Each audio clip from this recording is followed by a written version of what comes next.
Hello, my dear friends and family. Captain Starsky here. So happy to see you, my friends. So happy to see you. Finally, we have a Friday night with coffee and everything else, and it's so cool that we can spend this time together. Yeah, extremely happy to see you, and also extremely sleepy because these are the eyes of a crazy person who woke up yesterday and didn't have much sleep since that time because I went to Bavaria all the way across the beautiful Deutschland, and I had a tiny lecture there. It was really cool. The city, the Freising, is kind of small, 50,000 men and women, and it was built in like 700th year, which is crazy to think about it because Kiev, for example, was built around 500th. Absolutely insane. Very old cathedral, very beautiful place, like ancient. The spirit of old Bavaria is there. So today we will talk a bit about the recent updates, about the three, I would say, most interesting topics, all right? And we will also talk just a bit about the stuff I used to read in the Soviet times, because this is something I actually wanted to have a stream about for quite a while. Because the other day I found a bunch of very interesting magazines that I actually read back in the days, and I wanted to show you. All right. First of all, Hamburg Oblast is here. Hello, my friends. Hello, Ben Peter. Hello. Oh my God. Legit to think, and everybody else. Also, Ellie Newman, Russell. Neznайka, не, fuck Neznайka. I read Neznайka back in the days. Yeah, but it's a different story. It's basically a fairy tale. I read some legit shit. First of all, let's talk about the recent event that took place in Romania. We all know that an investigation was conducted already, and the Romanians, as well as Ukrainian naval forces, reported that 4 Ukrainian naval drones were found in the area of Constanța. That is probably the biggest Romanian port, correct me if I'm wrong. What we know about this is that one of the drones detonated in the port itself, and the other drones detonated in the vicinity of the port in the open sea. And what we know is that they were Sargat 3000, the Ukrainian designed drone that was designed specifically for electronic warfare.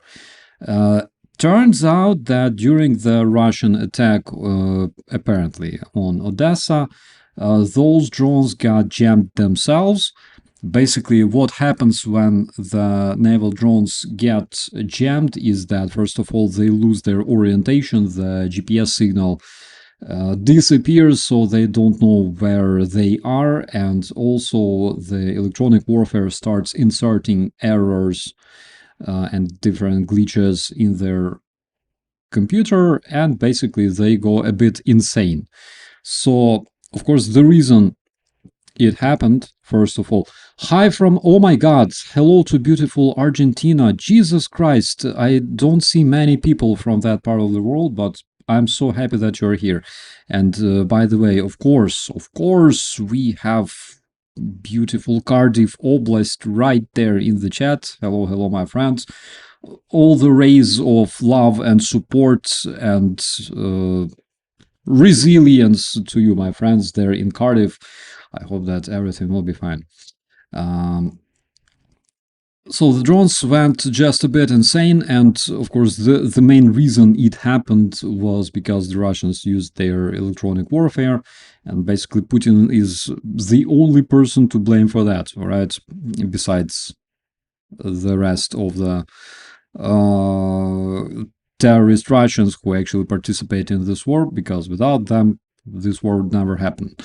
And it's very, very important to remember that when the Russians use their electronic warfare, like for example in Latvia, again, another case where two Ukrainian drones were jammed by the Russian electronic warfare and went to the Latvian territory. And basically, this is another sort of terrorism. This is basically the electronic terrorism that Russians are using all the time against civilized world because they are terrorists.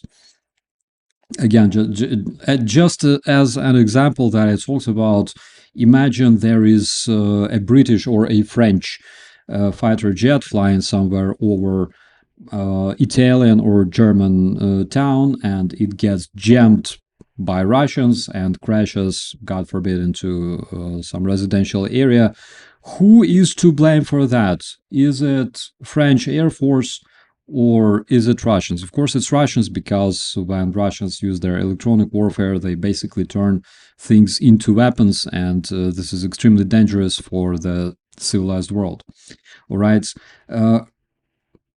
Romania, previous time when the Russian drone crashed into the Romanian residential building, basically what Romania said, I, I shared this with my lady, she laughed so bad.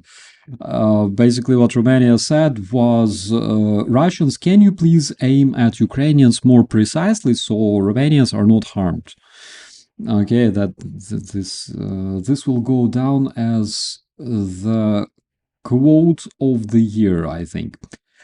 So what they could do instead, of course, because they didn't react at all, the escalation will continue, and we will see Russia using more and more electronic terror against the European countries and other civilized countries, and we will see that Russians will be even more free and open to do that. All right, they will be more eager to do that because they were not stopped, they didn't face any responsibility for that, and they are not afraid to attack NATO countries, knowing that first of all Trump will not do anything, so basically United States will not react, will not support NATO in case of what, and secondly because NATO themselves, they like when you kick the butt, the imaginary butt of any random European country, the random European country pretends that nothing is happening, everything is fine.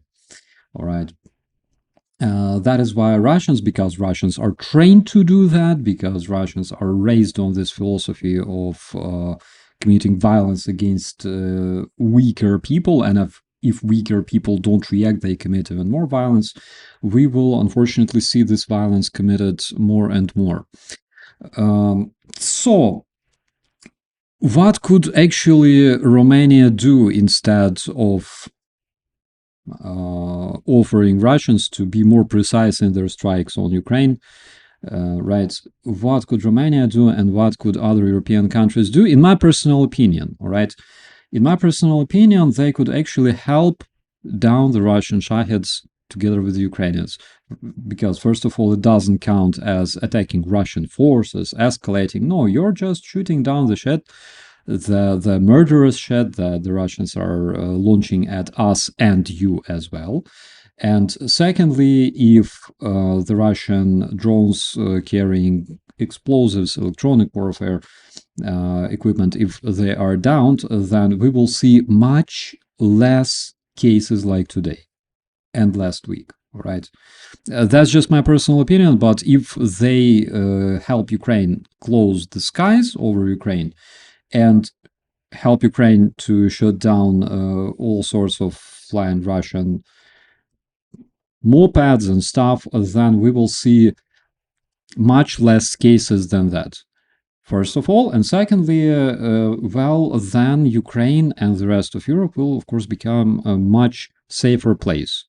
Okay, and thirdly, of course, Russians will see the response that NATO actually has, something wobbling between their legs that at least distantly reminds of like a pair of nuts, all right? Because unfortunately, I don't see NATO demonstrating this much. That's just my personal opinion. Second thing I wanted to talk about is okay, Romania, the cringy Russian response to absolutely magnificent letter by President Zelensky, because yesterday, as you probably know, President Zelensky published an open letter to the internationally wanted war criminal Huilo, sometimes referred to as Vladimir Putin, and he basically said, dude, of course, whatever you say about Russia is absolutely beautiful and magnificent, but I will multiply it by 0, which he basically did in that open letter. He said, like, all right, you're losing 63% soldiers dead versus 37% wounded. What the hell is that? Are you serious? And he started like basically destroying the Russian, pathos with facts, because Russians hate facts. They hate the truth, because the truth is very, very painful for this destitute biomass that thinks that they own the world, right? And basically, he said that we gotta meet together. I don't have time to wait until Trump finishes all the wars in the world and stuff like that, and then switch to Ukraine. Like, we gotta finish this deal and also involve our European partners on any neutral territory. We can do that. Basically, Putin read his letter, I'm sure, and he answered that there's no point in talking to Ukrainians because Ukrainians want us, Russians, to stop attacking. Yeah, like Captain Obvious. Yeah, that's the point. And if you listen to Trump, who says Putin wants peace so much, then basically, again, what the Putin said today literally destroys all the Trump's cringy narratives, because Putin literally said Ukraine wants us to stop attacking. We don't want to stop attacking. We didn't start this war to stop attacking. We started this war because we wanted Kyiv, we wanted the whole Ukraine, we wanted the rest of Europe that belongs to us. So that was kind of funny. Another funny thing that I read coming from Putin, Carlito, I read the whole thing before going to bed, and I couldn't sleep tonight. Well, because I woke up like 5 a.m., but like it was so hilarious. Oh my god! So another cringy thing that I read today. You probably remember all the Russians that were screaming, that were kicking themselves with their feet in their chest and screaming, Oreshnik hit underground military bunker in Ukraine.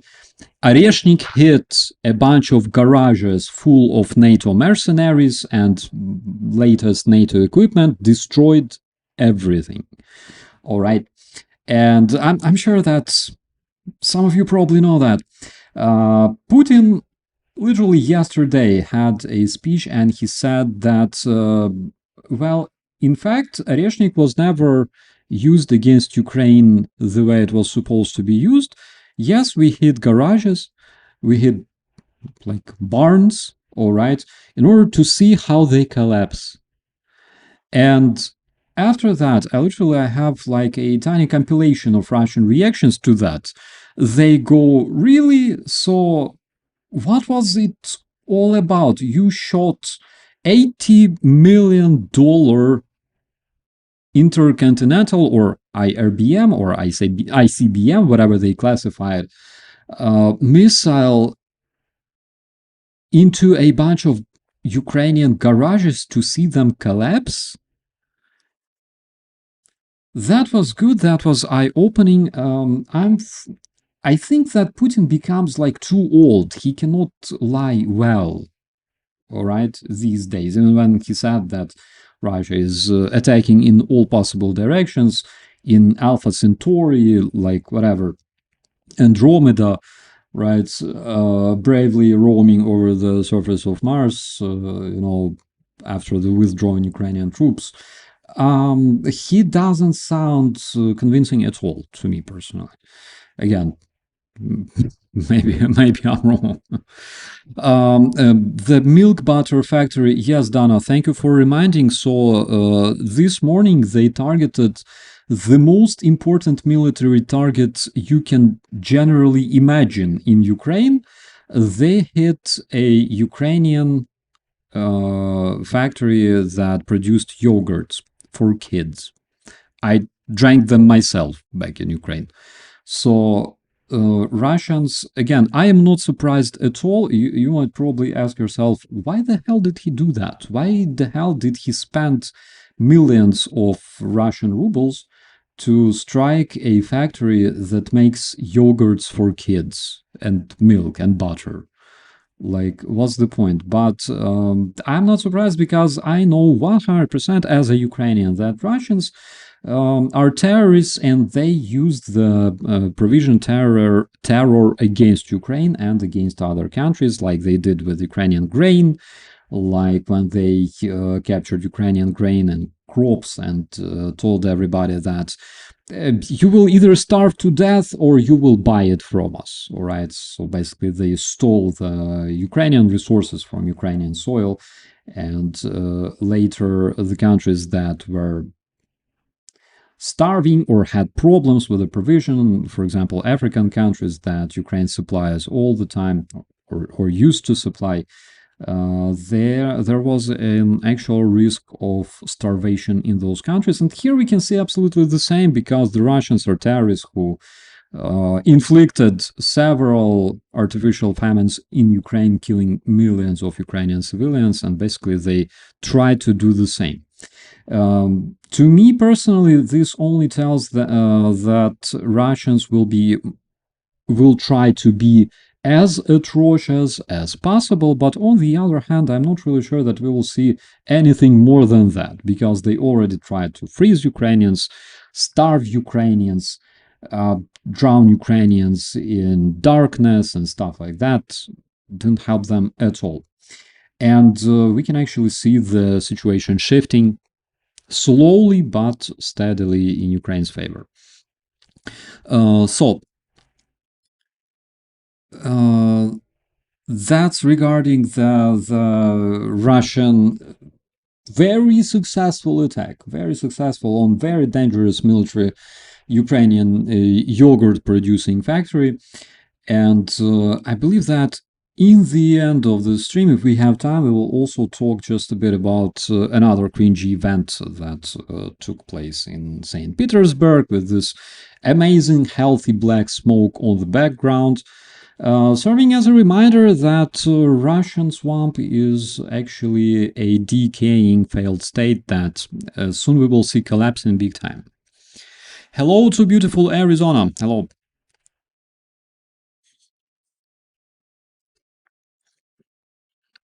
Putin fears the Spaceballs yogurt scene, and so he went crazy a bit.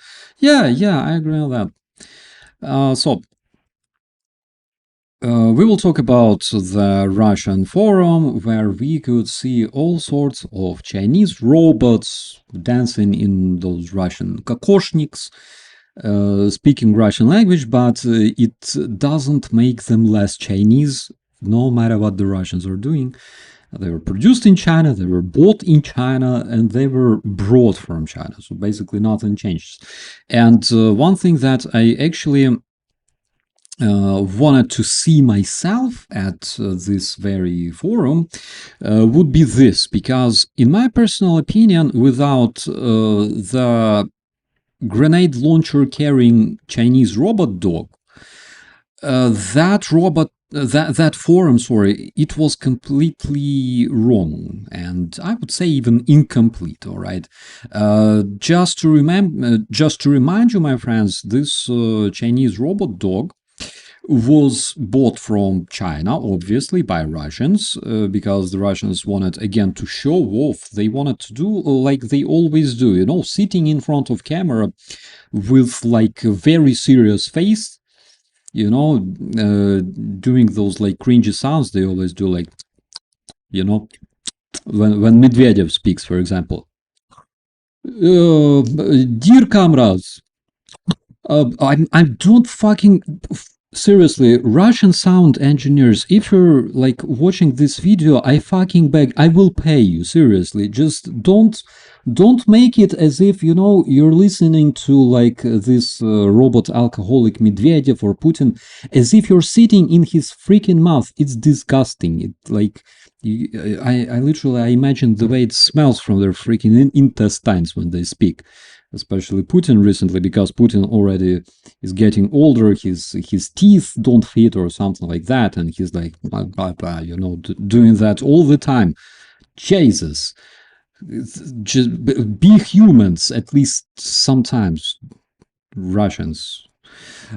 So yeah, and they would sit in front of the cameras with those absolutely serious Russian faces, like they always do, because they want to show, you know, like authority. All this fakeness literally radiates from them, and they go like, so we have a new Wunderwaffe that nobody has on the West. This Wunderwaffe was designed by the graduates of Ust-Pizdusky Polytechnical University, where simple Russian guys decided this magnificent Russian robot that can eat planets, it can fly, it can shoot with mind bullets, and sometimes, of course, we attach a grenade launcher to it.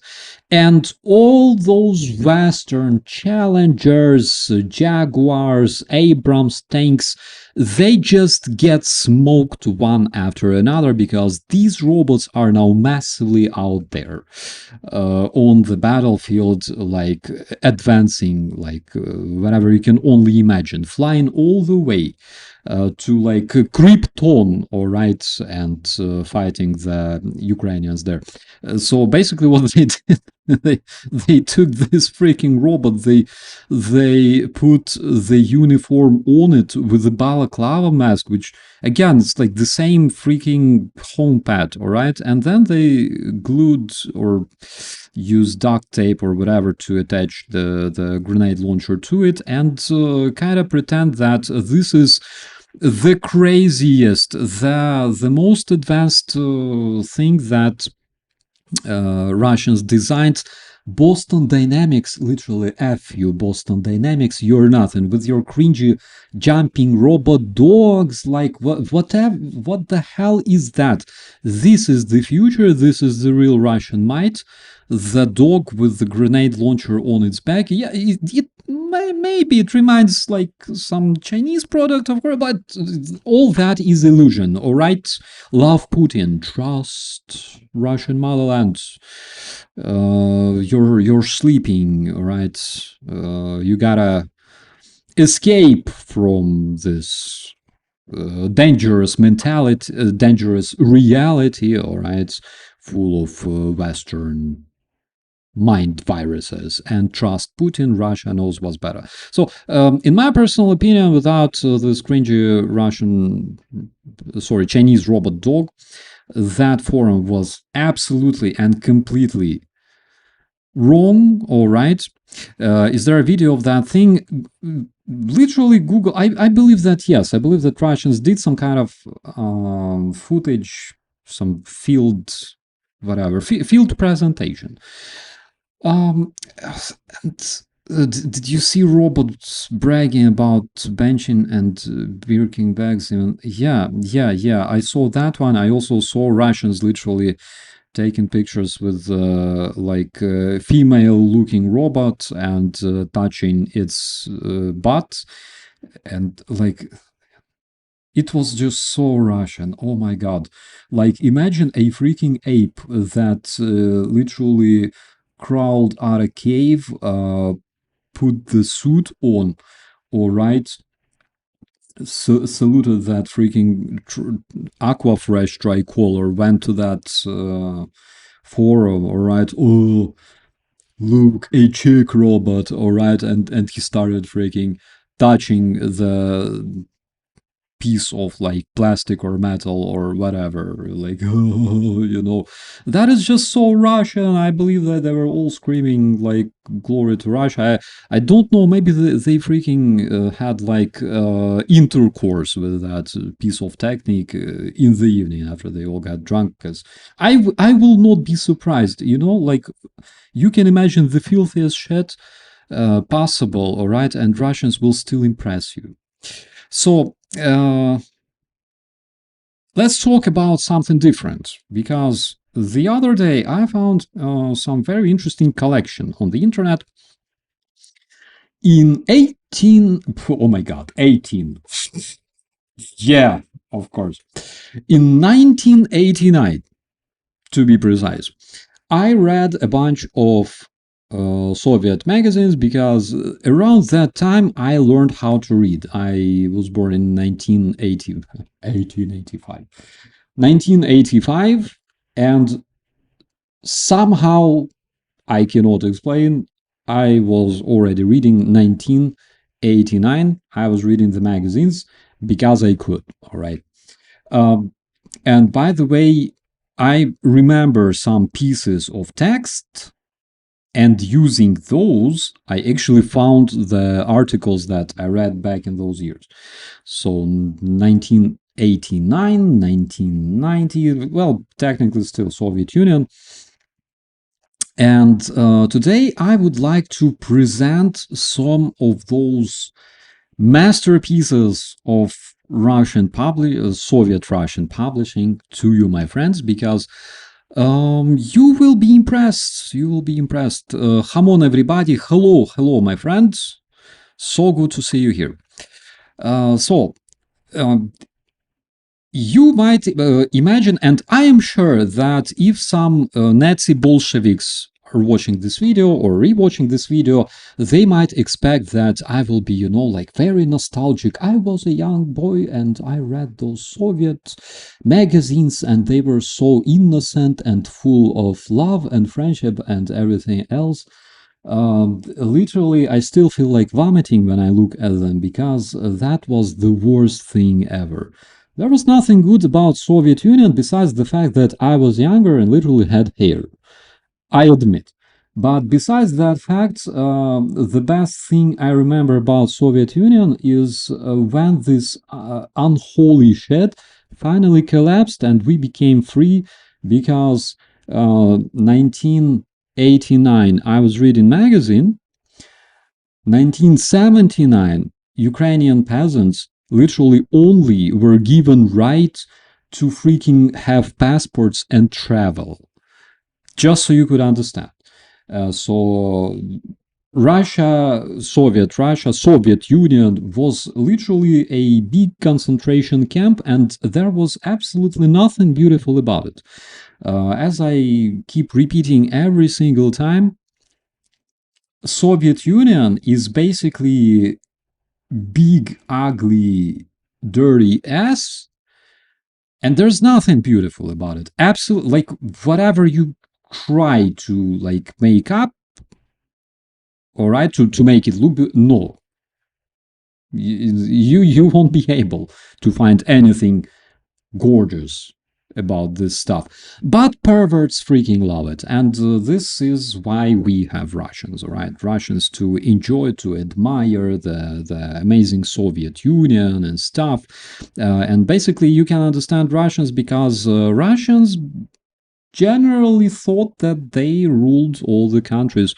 Again, to us Ukrainians, after the collapse of the Soviet Union, we consider Ukraine our country, all right? Those are our borders. We live inside. Good.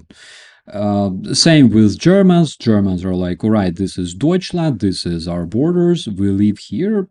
We don't touch anybody. Same with Polish people. Same with Czechs, Slovaks, you name it. Only Russians still, until this day, consider all those countries, there, including Ukraine, their very own property, because they conquered it through blood, through repressions and atrocities. And this is why they still think, even after generations, that they own those territories, which is not the case. But they still feel very, very upset about the collapse of the Soviet Union because it made them look less great.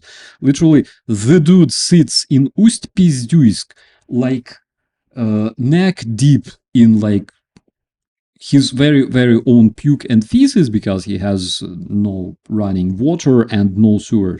And he considers himself a freaking ruler of this whole empire because literally Putin told him, like, you guys are great.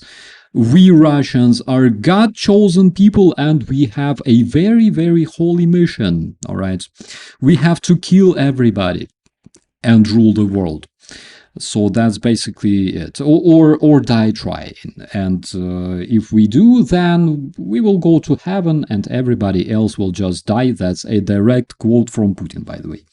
And again, when you listen to individuals like former member of Russian Nazi organization called Black Order of SS, and I shed you not because you can Google it, Alexander Dugin, the dude that Tucker Carlson just admires and prays to every single day.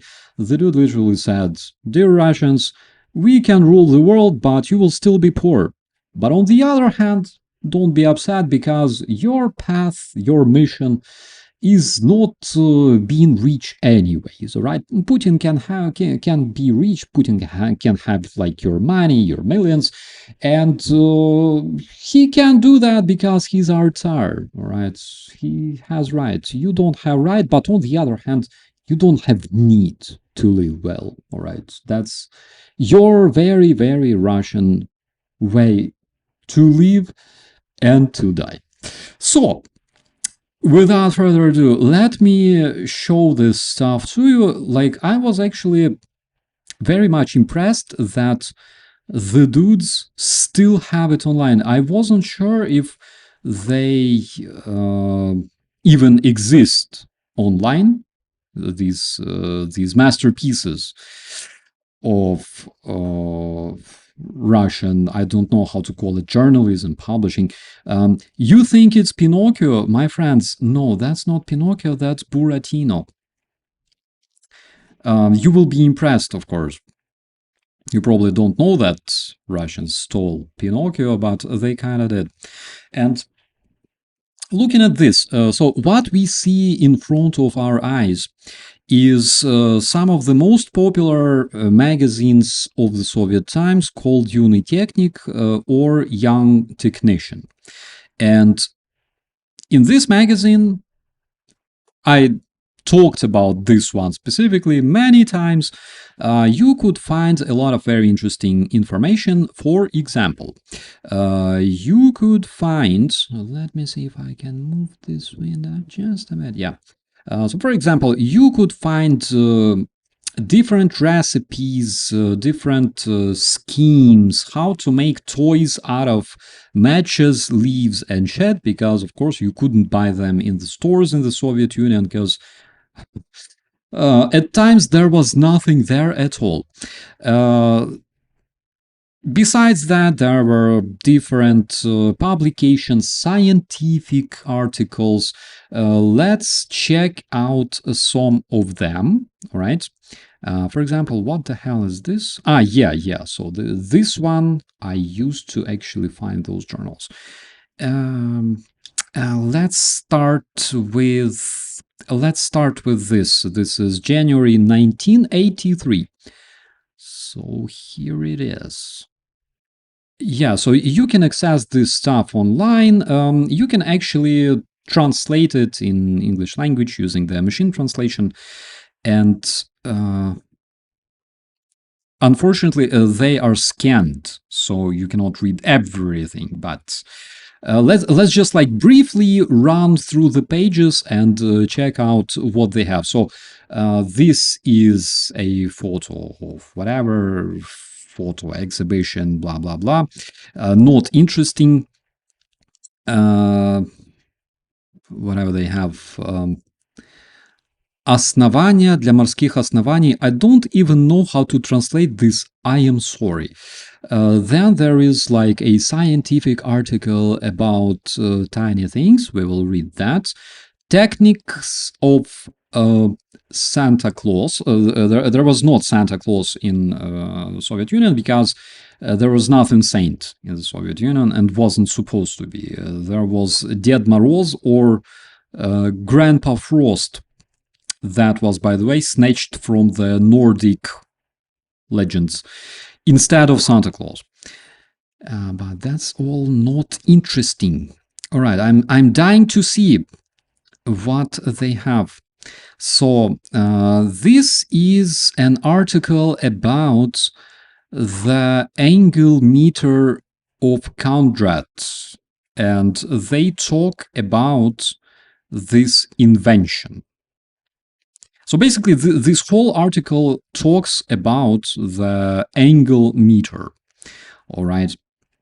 Why it was important, how it works, and stuff. And there you have a lot of smart Soviet scientists. They wear white robes, so they're either medics or scientists. Either or they work at Chernobyl power plant. But of course, in Unitechnik, in that magazine, they didn't talk much about the Chernobyl power plant. And by the way, you see, like SSSR, the USSR, the Union of Soviet Socialist Republic. In Russian, it's Союз Советских Социалистических Республик. We called it a different way. We called it Stalin sral соленой рыбой, which means something like Stalin pooped a salty fish. Yeah, but of course you couldn't say that to the face of like a cop or a neighbor that can set you up and sell you to cops and KGB. Yeah, they had several stories, of course, in this magazine, like I can, of course, spend like hours reading this shit, but whatever. The speed of disc. 3 years ago, I bought Electrophone. Oh my god, Electrophone Accord Stereo. Holy shit. Okay, I need to Google this one. Oh my god. Where is the E letter? All right, I found the E. Electrophone. I don't even know what they... this one. Yeah, now I understand. So the player, this one. Again, we're talking like early 80s, all right? And this article is actually dedicated to this stuff. He says, 3 years ago, I bought this player, Accord Stereo, which used the panel 2EPU62SP. After 2 years of work, I found the distortion of sound, and basically this dude in this article in the magazine explains how to fix it. The main audience of this article, the main audience of this magazine would be like from 8 years old all the way to 16, like this category, all right? And they talked about things like that. Rationalization, the foldable crane, all right? They talk about those things, and the Soviet kids would be sitting there and reading this stuff. And you might think that most probably Soviet kids were extremely, extremely educated. My answer to this is actually not really. Like, you had to be educated enough, but you weren't supposed to be like smart, all right? Because in schools, your schoolmates would not understand you. Most probably would get beaten too.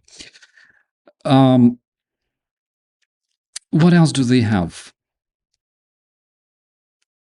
How the cranes work, all right. How much gas is there in the balloon, in the tank, in the gas tank? Usually, the amount of gas that remains in the tank is measured by its weight. And they tell the Soviet kids how to measure the amount of gas in the tank. Of course, like, it's an interesting information. Yeah, I never knew this stuff, all right? So sometimes it's interesting to learn those things, of course, if you have such need. Slesar, guys, please help me with this one. Carpenters, all right. The tips for carpenters: how to create a lens yourself. So generally, today, 2026, and I'm sure that it was like that in 2000s, maybe late 90s, maybe early 90s, all right? But you generally could go to a store in your Arizona, San Francisco, whatever, Berlin, of course. You could go to a store and buy yourself a freaking lens, all right? Like the zooming lens. In Soviet Union, they give you in the state-funded magazine for children and teenagers, they give you an advice how you can make the lens yourself out of two light bulbs, according to great specialist Sergei Shatalov. Why? Because they didn't have those things that would be sold openly, all right, for all the people. Where do you find the lens? How the fuck do I know? Get yourself two light bulbs, cut them open, and make yourself lens. So things like that. You could literally make yourself toys, everything from like a dragon made out of matches to a lunar rover made out of a soap box, a toothbrush, and a tiny electric motor. Yeah. Ironically, you could buy electric motor, but you couldn't buy a freaking lens. Основания для морских оснований. Now I understand what they mean. So in this article, they are explaining how the constructors in Soviet Union, how they, for example, would attach an oil rig to the bottom of the sea. And now I understand, because it's like this this very strange play with the words, as Dana says. Зато все дружили и в гости ходили. Yeah, exactly. Like, the people who have this crazy nostalgia, who feel nostalgic after the freaking Soviet Union, they all say that. They all say that we were all friends. We would be friends. We would visit each other, drink tea, and raise our kids together. Then, by the way, you go to the army, all right, as a conscript, and how do you make the cutting too? Yes, they kind of explain it in the article. Then you go to the army and you get beaten and raped by, for example, a bunch of Uzbeks from like far east Russia, all right? And then you return home slightly damaged. Things like that. A lot of things in Soviet Union were happening that Russians don't like to talk about, actually, all right? Well, like, they don't want to talk about the fact that when the World War II was approaching, actually Soviet Union, all those Soviet Russians, their dedushkas, babushkas, they were actually allies with Nazi Germany, all right? They had mutual military parades. They don't really like to talk about that, but we probably understand why, all right? Visit each other in Gulag. Yeah, exactly. So, and I enjoy the way they, nothing freaking changed since like 1983. They still make those articles like that. A big wave rolled over us and hit the side of the tanker. and squeezed it to the construction that was hanging over the water. And after the first wave, there was the second one, the third. Every new strike, every new hit of the wall of water, and blah blah blah. And this is the way they basically make every single article. Even today I read this shit and I recognize nothing freaking changed. Nothing. All this Russian pathos, like this, oh, really, Jesus, be simple. Keep it simple. Yeah, so basically they explain 1, 2, 3 variants of the foundations of the drill platforms, and they explain this to the Soviet kids, and Soviet kids read all this stuff. Years pass, maybe some of them go and work on those platforms, whatever. But again, 1993, we already see that Soviet Union was absolutely crazy about the idea of becoming a biggest gas station in the world. This stuff says mini, micro, can it be less? Hard to translate. How do you imagine yourself a computer that is equal with this potential to the human brain? How the hell do I know? We still don't have it, dude. The dude in 1983 was, and he's like, yes, 10 billion neurons in 50 years of our century. This machine, this computer, would take as much place as New York or Tokyo. Currently, the scientists seriously talk about the possibility that this computer can be placed in the human skull. And to keep it working, you only need a battery from a transistor. A battery of a transistor, like radio battery, like the tiny one. AAA, double A. What the hell is this shit? I don't even know. And so basically they talk about the progress, about shrinking technology. I bet if they saw like an iPhone that can speak in human language, in any language of the world, can you imagine this stuff, товарищ?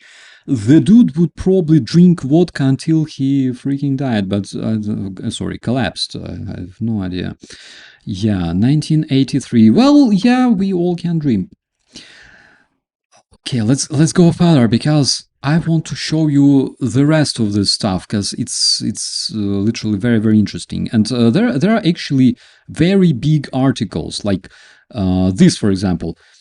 This is what the modern micro scheme looks like when zoomed in 100 times, all right? Okay. I've seen better. Yeah, with the help of these equipment, the mighty Soviet people are creating the micro schemes today. I tell you this stuff. I'm not an expert, but I saw the stuff they built their Oreshnik from, and basically, I think that they still use this shit to build parts for their most advanced orthodox missile. Nothing changed, except for ambitions. Radio locator instead of a drill. Really? That's interesting. Thanks for saying. The second discovery of polyvinyl. All right. Again, I was like 4 years old. I was reading all that. I could read when I was 4 years old. I read all that stuff, and I'm like, I didn't understand like 90% of stuff they were talking about. Currently, from current perspective, analyzing all this stuff, I feel impressed So what else? So you're like kid, all right? You're scrolling through this um, notes for curious people to carry the vegetables. All right. What can you do to carry the vegetables? Take out. That's very important. Russian cycle. Oh, this one, guys, there in the chat. Please let me know. Do you do it yourself with the Starsky for advanced? No, my friend, that's literally a trip to the horrible freaking Soviet Union and its supreme technologies. Was it named Technika Deda Moroza? Something like that. Something like that. Technika Deda Moroza, actually, that's the name of the title, the previous one, like the techniques of the Santa Claus. Where was I? Here I was. Yeah. So, Russian cycle.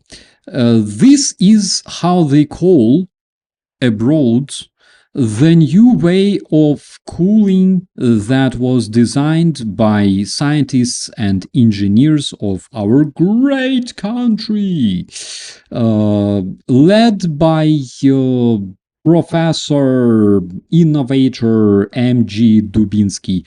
Guys, do you know anything about the so-called Russian cycle, the cooling method? Because the only thing that comes to my mind when I hear the words Russian cycle, which you, by the way, must be acquainted with, you abroad. Russian cycle. How could you not hear about Russian cycle? How can you not be acquainted with it?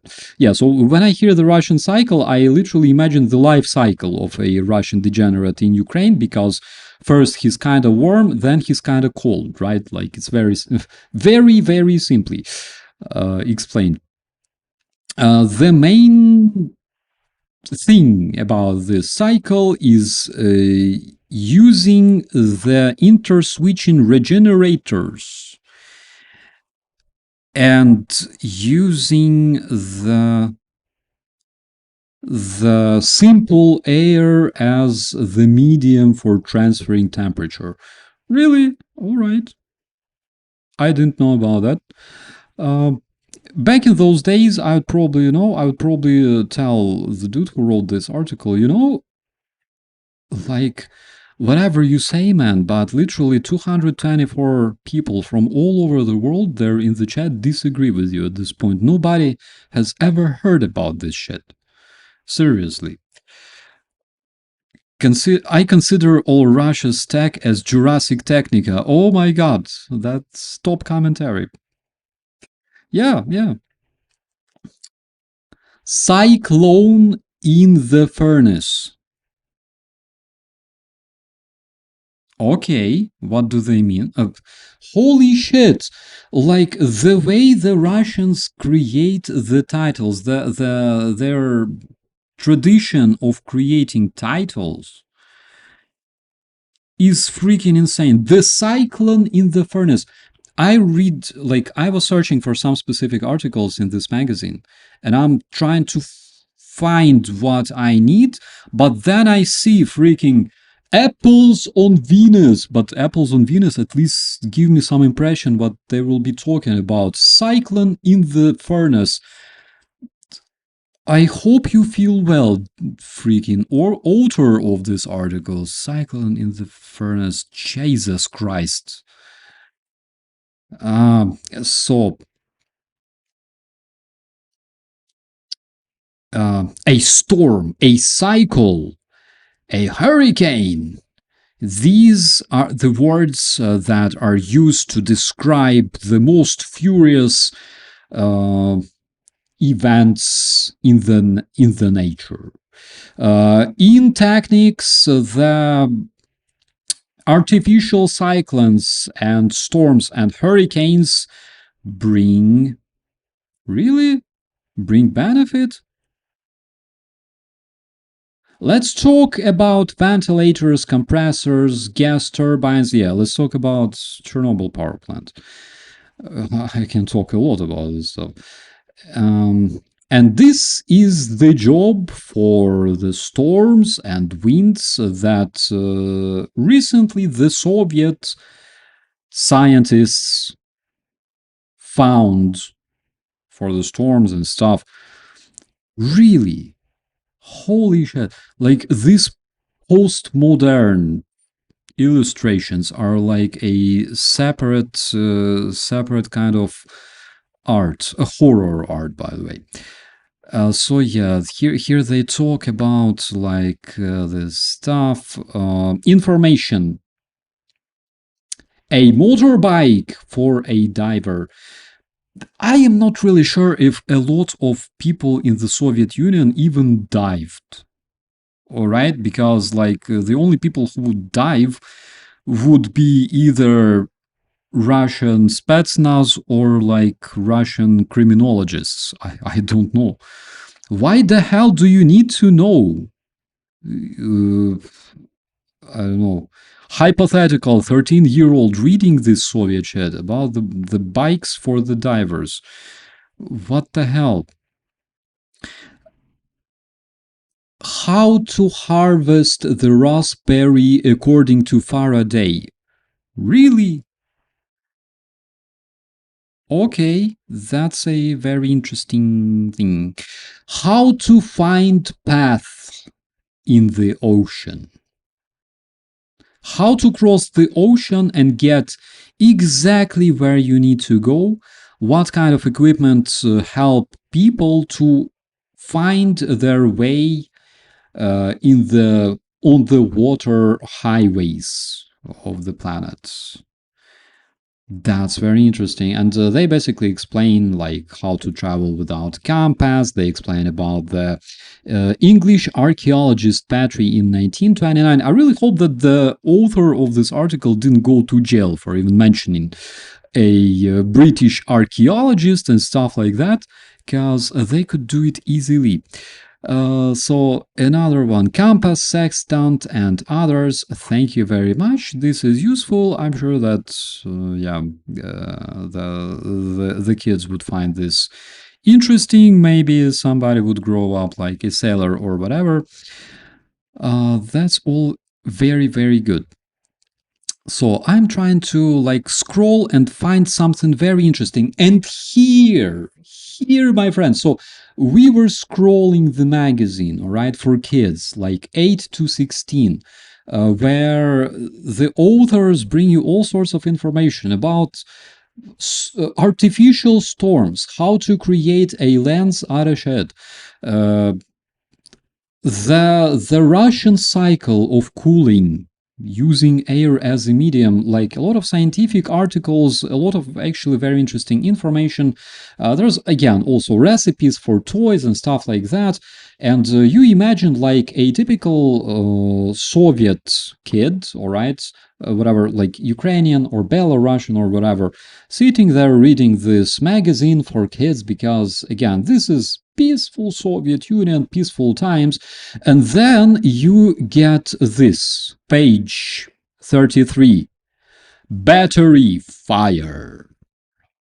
Ha ha ha ha ha ha ha ha. So, this segment of the magazine is called Warrior's Weaponry. All right. And the article says, I will probably be translating for you because it's just so interesting. The road was, like circling all the way. The ascents were changed with steep descents. Artillery trucks were howling with their engines and were crawling upwards covered with dust, and then they were going down.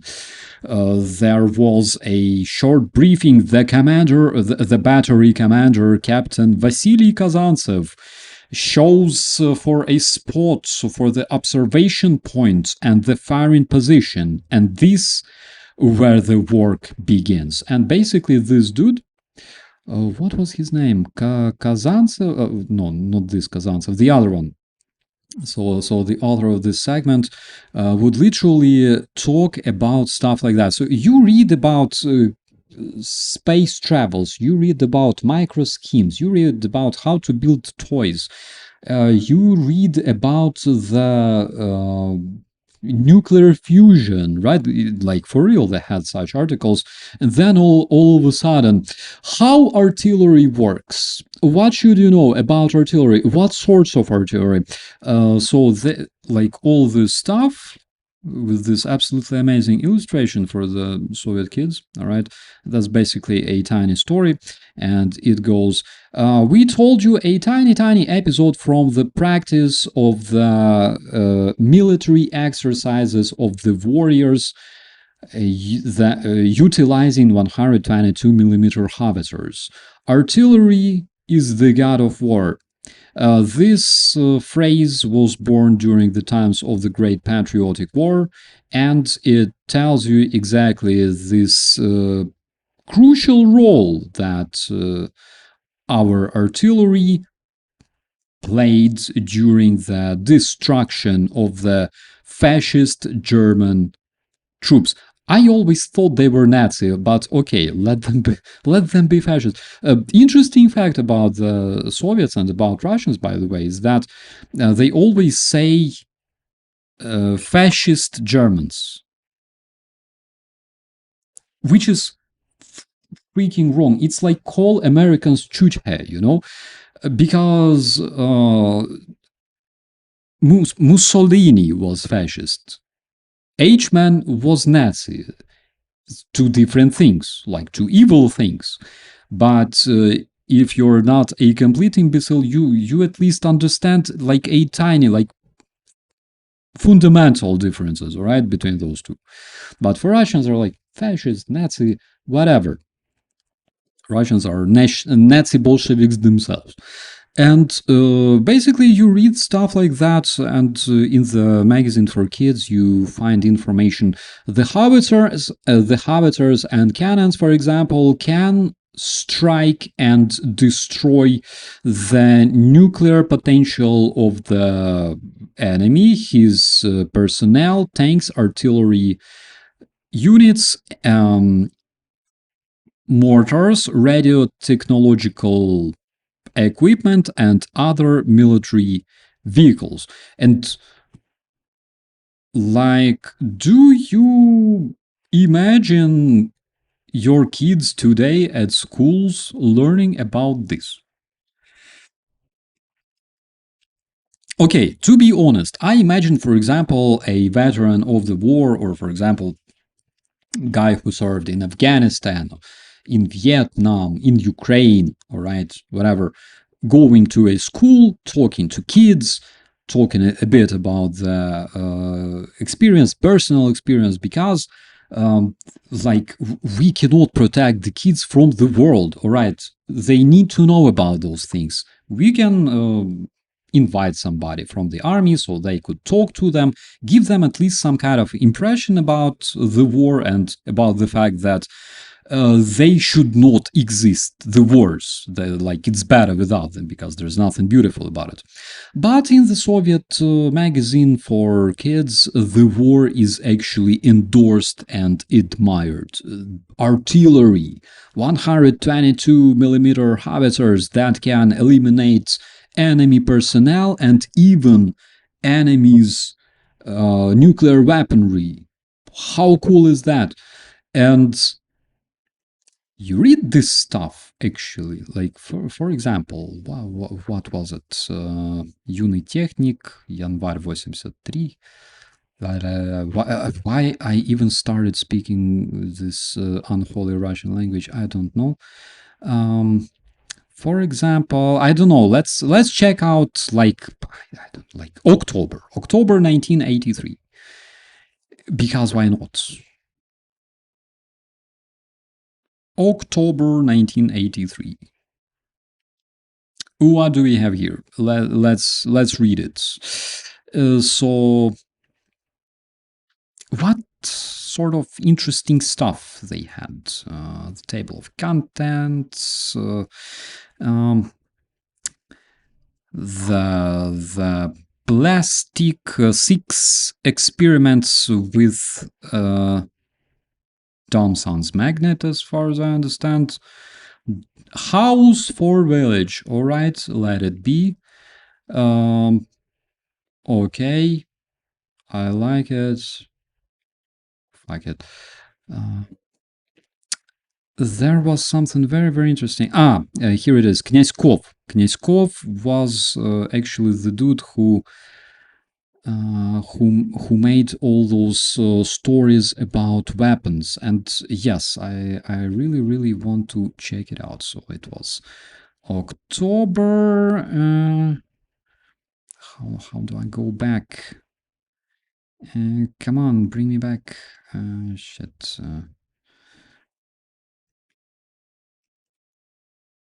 I failed. So T library, whatever. Unitechnik. Go there. 1983. All right.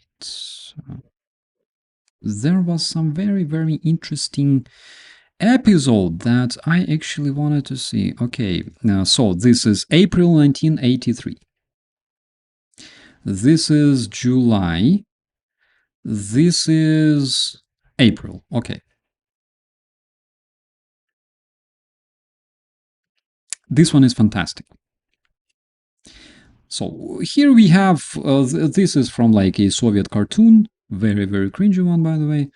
Always hated it. This was like a contest of photography. All right, among like school kids, right? So they would send their cringy black and white photos to the editorium and have them published in this magazine. Absolutely amazing. The energy heart of KMA. What is KMA? I don't even know what it is, but like whatever. Again, I can talk a lot about the energy heart of Soviet Union, Chernobyl power plant, for example. Oh, here we have it. Nuclear power plant near Kursk is being built to solve a very, very important task. It will be providing electricity to Starsky metallic factory. And they talk about like the nuclear energy and everything else because, well, basically, what else do you expect? It's like Soviets, right? So yeah, that is like edited picture of the turbine hole and stuff like that. And oh, guys, only 3 years later. Yeah, and this is April 1983. Only 3 years later, we will be looking at those pictures with those very people wearing those very uniforms and those very holes in a bit different way.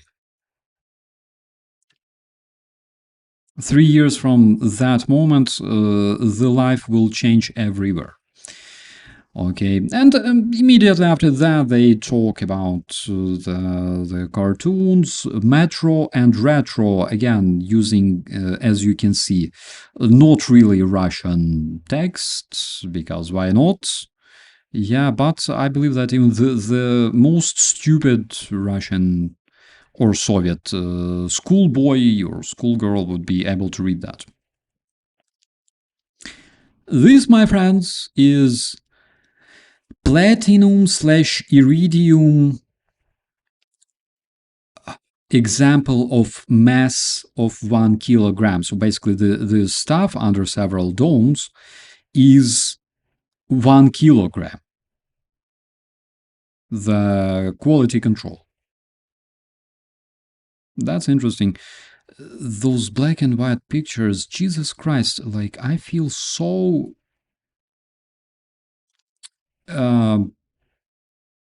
anxious when I look at them, all right? And especially, by the way, in 1989, after Chernobyl. Yeah. Outer space telescopes. This one is cool. July 1978, the cargo ship Progress 7 delivered a specific cargo to the boards of the orbital station Salyut 6, the container with the radio telescope. And they speak about the outer space. Again, it's very, very interesting. Like if you're a kid living or growing somewhere in the Soviet Union in all this shit, the umbrellas on the orbit of the Earth. And like they talk about that stuff. Again, today, like even today, Russians generally don't talk about that. They usually invite rapists to the Russian schools who talk about how cool it is to die for Putin. And basically that's what they teach the Russian kids nowadays. Because no matter how much I hate the Soviet Union, back in those days, they could at least read books with beautiful images, or at least somewhat beautiful images, instead of learning the names of the maniacs that become the heroes of Russia because they invade other countries. So, Следопыт, this is like memoirs of some dude, alright, not interesting, not many images, alright, like, let's switch to something more interesting. This one was very interesting, by the way, I scrolled it. Look how weird is this device on the typing machine that was produced early in the century in the United States. Remington is one of the most popular types of typing machines. There are very, very different kinds of Remington, including this one. And basically they show what it looked like in the United States, just so you could understand, because like if you want to serve in the KGB, might be interesting, might be handy, all right, for you. This model was very popular 70 years ago in Russia.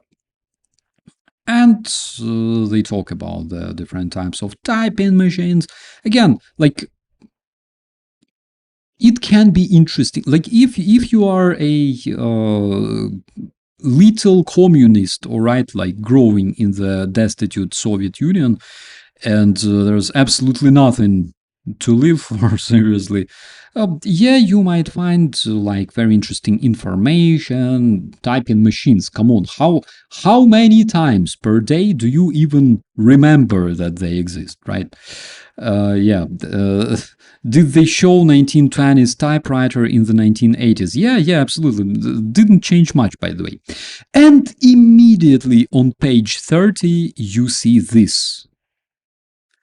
A missile against tank. I hope you are prepared, guys. I need to take a sip because like I will be translating this for like all of a sudden, right? Like you were reading about space telescopes, you were reading about the typewriters. All of a sudden, a missile against a tank. Like your childhood is over, dude. Deal with it. Let's talk about war now. Let's talk about killing. That is why I freaking enjoy reading these magazines, because the more you read this shit, the more you understand what sort of people were grown, all right, were produced in the Soviet Union and still produced in the terrorist Russia. So, a rocket against a tank. The armored the armored vehicles crowds из-за гребня высоты. Oh my god. The armored vehicles crowd from behind the mountain ridge. Orienteer 2, right 50, further 200 tanks, reported the observer. Fire on the main tank. The command sounded. The operator pressed his eye against the eyesight. The most important right now is being calm. The main tank was going so far straight, but after several seconds it will begin to maneuver. It's time. The fire button is pressed. The loud clap. The loud clap? Serious? Oh my god, they say the loud clap sounded. They had claps in 1983. I can't believe my freaking eyes. Yeah, well, again, one thing is to call the clap when you fire a guided anti-tank missile. Another thing when your refinery goes down in flames and you call it a clap. Yeah, that's light smoking. Anyways, all of a sudden the noise sounded and there's fire everywhere and fire spits on the juicy grass. I don't shit you, this is what they say. A tiny baby rocket with a huge power and speed rushed towards its target. The tank, as if it felt danger, rushed sideways, but the fire arrow immediately changed its trajectory and hit the side of the vehicle. And like you can imagine, literally like a communist kid, like communist teenager, all right, like reading this shit, and I don't know. The dude responsible for censorship of the Soviet publishing reading this would definitely have erection. I guarantee. As for everybody else, hard to say, but this stuff is just. And by the way, this is exactly the way they do it nowadays. I thought they evolved. You look at Solovyov, you look at whatever the shit they produce at like that Zvezda TV channel. Nothing changed since 1983 or maybe even earlier. Well, considering that their whole military doctrine was designed in like 1947.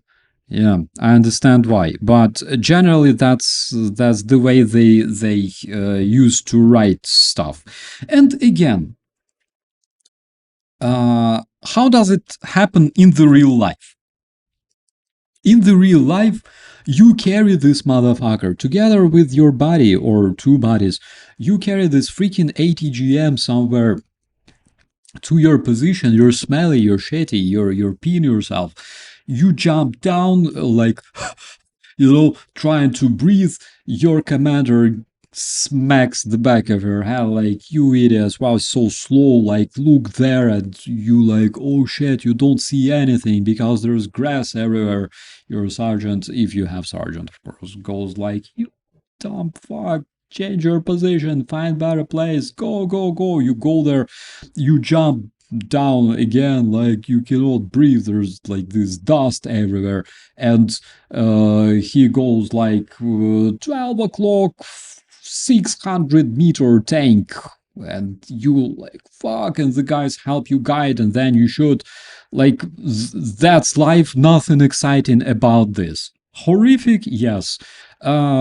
Beautiful, amazing, exciting, no. But in the Russian magazine, it freaking is, because you're a kid, you're reading this stuff, all right? Like you were reading about those like telescopes from outer space, whatever. And then you're reading this stuff as some kind of adventure, and you go, shit, being a military is so kick-ass, probably I should join. Yeah, and then you join and you go to Afghanistan, for example. All right, and that is the way they recruited kids in the Soviet times. Imagine what they do today to those kids that were brought from Ukraine, for example, or the kids that grew in the terrorist swamps. What do they do to them now, especially considering that currently they have those brainwashing lessons, the so-called talks about important starting since kindergarten. The dude literally doesn't know where his nose is, and you're telling him how your brave heroes of Russia that were literally released from prison for rape and murder just yesterday, how they bravely invade Ukraine, you know? So the level of brainwashing and zombifying is absolutely, absolutely freaking horrific. And the Russians did that for decades, actually. Like here, for example, let's continue reading this. They basically explain how to aim the target, how exactly the guided missile flies to its target, all right? And the dude explains the specifications. So together with the explosion, a stream is being made. All right, this stream comes from the warhead and turns into a tiny, tiny nail, all right, that goes with the cosmic speed of more than 10 kilometers per second and penetrates the steel armor. The shooting speed of this complex is 2 shots per minute, the main part of the ATGM, and yada yada. And basically, they explain the kids what it really means. So, like, you like oh, there it is, like the anti-tank guided missile over there for kids to learn. And like, you're reading this stuff, all right, like, you like the story about artillery, yeah, why not? You can command a group of artillerymen, all right, and you can command like a howitzer, or you can operate an ATGM, right? Because why not? uh, Soviet Union, so peaceful, so great. I want to find another one. Wait a minute, where was it? So, missile against the tank. Radio Ray is searching for its target. I don't even know what it was. So this one is interesting. Like this dude, the V. Knyazkov. Knyazkov, I gotta Google this dude. What sort of propagandist he was. Let me find. Oh, paratroopers. Yay. So, September 1983. Let's check it out. So, this is March, April, May, June, September 1983. This journal, by the way, it was published all the way since like early, probably like 50s, all the way until 1996, maybe, already in Russia.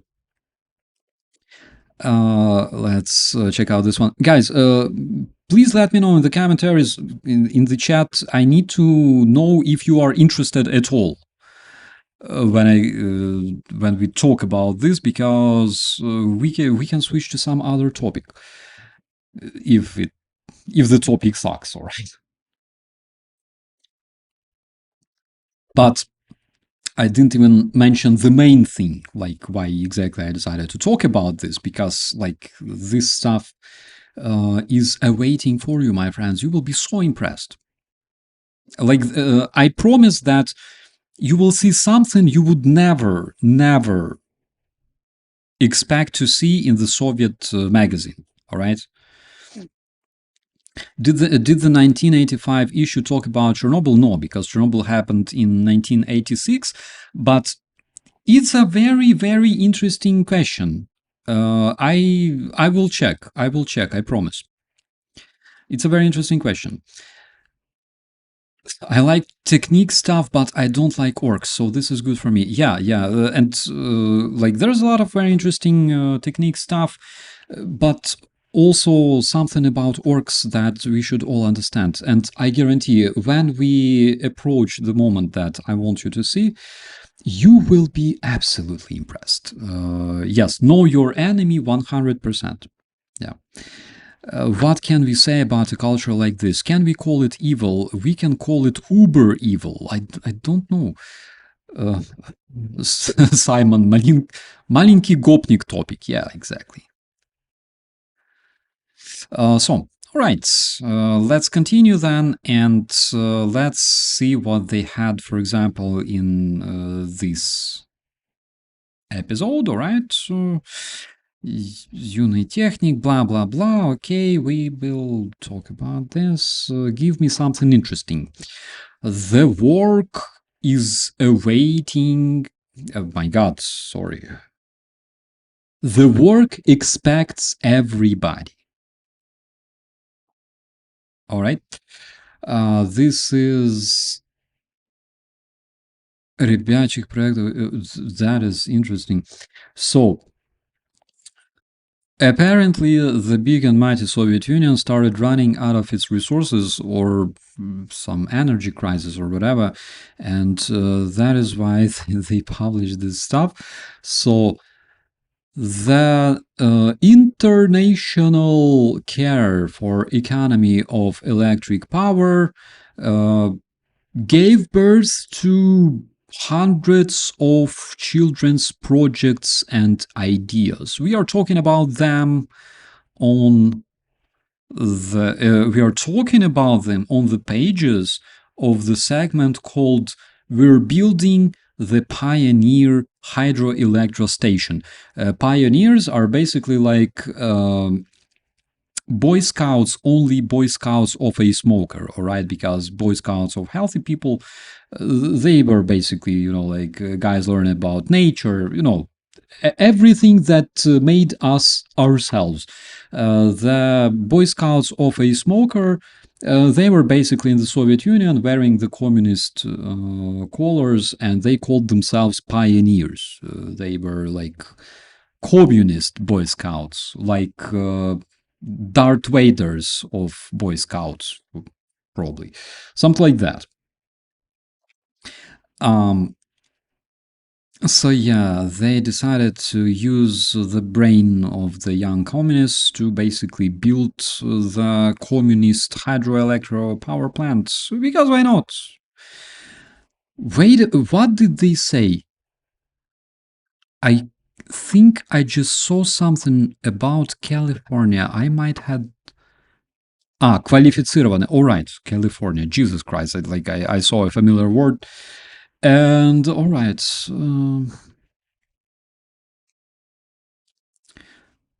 So in this magazine, they give a technical task. Central Station of Young Technicians of Ministry of Education of USSR offers the tasks such as, first of all, give us the ideas of the best way to use the energy of the sun, wind, water, and earth. Interesting. Give us the ideas of fast way to paint big and small surfaces. My God. And basically they give them a lot of different tasks. Give us the ideas of construction and producing the working models of new construction machines, mechanisms, and stuff that make it easier to load cargo at the construction sites. Like, really? Holy shit. I start to understand easily, like, in the United Kingdom, all right, you need to design a car or a mechanism. What do? You find a company usually or a bunch of scientists you find somebody either on the outsource or whatever. You use ChatGPT generally today, right? But yesterday, you would usually find a group of smart people, pay them money because you're a capitalist country, and give them the task, and then they would organize the R&D department. They would research the topic, and in the end of some specific period, they would go to you and say, all right, we designed this mechanism, and you go like, thank you very much, I will grab the patent, all right, or how you call it, and you grab the money, everybody's happy. In Soviet Union, they literally give the tasks for free to the communist kids for free, who would spend years of their lives or months of their lives, right? But probably years, because if you need to design a mechanism for loading big cargo on the construction sites, all right, and give all this to their big and democratic and peaceful loving communist motherland for free. They would receive a handshake, probably some sort of medal, not from like leaders, because leaders didn't care about those kids. Leaders would wait for the moment they are adults so they can serve in the army and die somewhere in Afghanistan or like later in Chechnya or whatever. Yeah, but that is very interesting. I I didn't expect this stuff. So basically, even kids in the Soviet Union, they were exploited easily. So here we have another article about like laboratory. I cannot understand from there. The laboratory of unique machines. Thank you so much. So it was like on both pages. That's interesting. So basically, here they talk about different machines used at the airports and in other places. That's interesting. What the hell? What the hell is this? Ледофрезерная машина с распорным движителем. Ooh. An ice cutting machine, so to say. Just so you know what it looks like, right? This is how it works. The machine for digging trenches, the machine for building airports on the edge of the ice or icebergs. All right, that's a great topic. And here, by the way, this stuff was, I believe, proposed by either Pythagoras or Da Vinci, like this very way of propelling a craft, all right? But I believe that it wasn't really successful. The Mythbusters, I guess, tried to build something like that. And though it moved, but it kind of failed because it was not energy efficient, as far as I remember. That's a big saw. That's a big saw. Okay, let's go further. Like, okay, they talk about cars, they talk about different inventions. Of course, they talk about reserve of air. Oh my god. Are you for... So again, this is like 1983, what this article says. This will be very, very soon. The Earth will be drilled with many, many drills, and powerful compressors will drive the air inside of our planet into the underground caves, into the domes left and after the salt was excavated. Why? To pump up the earth and turn it into an air balloon, to conserve the energy. And basically, they talk about this stuff. Shit, I'm so impressed. I don't know what to say. Um, the scientists of the all Soviet research institute named after Felix Dzerzhinsky, by the way, the one who organized artificial famine in Ukraine, decided to build stations that will almost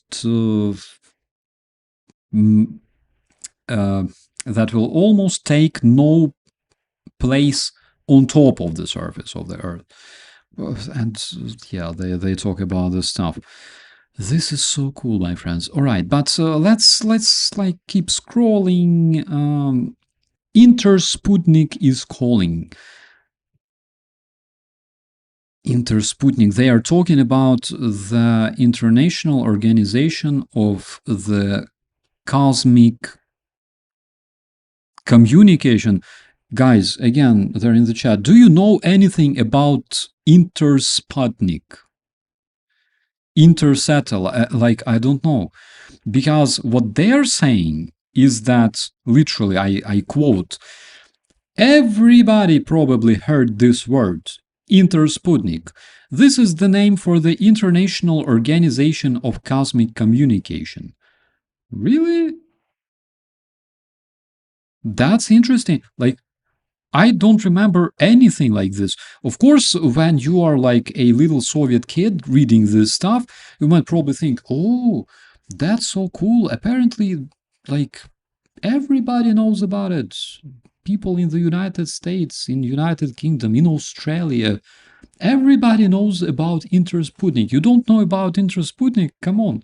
Unitechnik, September 1983. Read about this. Like, how can you not know about Intersputnik? Come on, guys. Really? This is such a famous organization. Okay.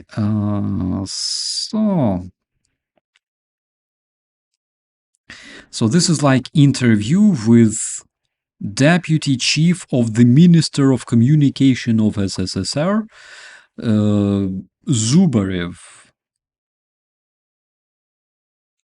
So, Yuri Borisovich, we all could have this opportunity to observe the international flights, the cosmic flights, or astronauts, cosmonauts, and stuff like that. We could see the reports from the International Festival of Youth and Students in Havana, in Moscow, the Olympic Games were transmitted all around the world, and everybody would ask how the television signals are being transmitted through thousands of kilometers to the TV sets. And the dude explains, this became possible with the help of the international system of cosmic communication called Intersputnik that is used together with the Soviet Union and other countries for more than 10 years. Again, you read this stuff and you go like, shit, really? Intersputnik, Soviet Union, and many, many other countries, most probably countries like, I don't know, Germany, France, Italy, they all use Intersputnik, no? Really? The system that was initially organized by 9 socialist countries, basically countries occupied, repressed, like drowned in blood by the bloody Bolsheviks, and then attached to the Soviet Union. I'm just translating, you know. The system that was initially organized by 9 socialist countries is providing the exchange of telephone, telegraph, phototelegraph information, and also television and radio programs. Later, the 9 countries, first of all, he said 10 countries, what the hell? He can't lie, even back in those days. Later, those 9 countries were joined by Vietnam, Laos. Ah, yeah, very advanced countries like Vietnam, Laos, People's Democratic Republic of Yemen, and Afghanistan. That is a very serious organization, I tell you that. Especially, I'm not sure if Taliban uses Intersputnik today, but what I know is that Taliban actually, like last week or a couple of weeks ago, signed military cooperation with Russia that includes the space program. I don't know if Taliban has like space program. I've never heard about this, but reading the magazine published in 1983, turns out that Taliban kind of does. And that's the name for it, Intersputnik. The logo was snatched either from the World Bank or by the World Bank. I don't know.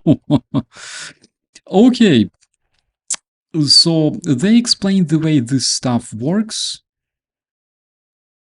Information to the mysteries of pulsars. Oh, that sounds serious, all right?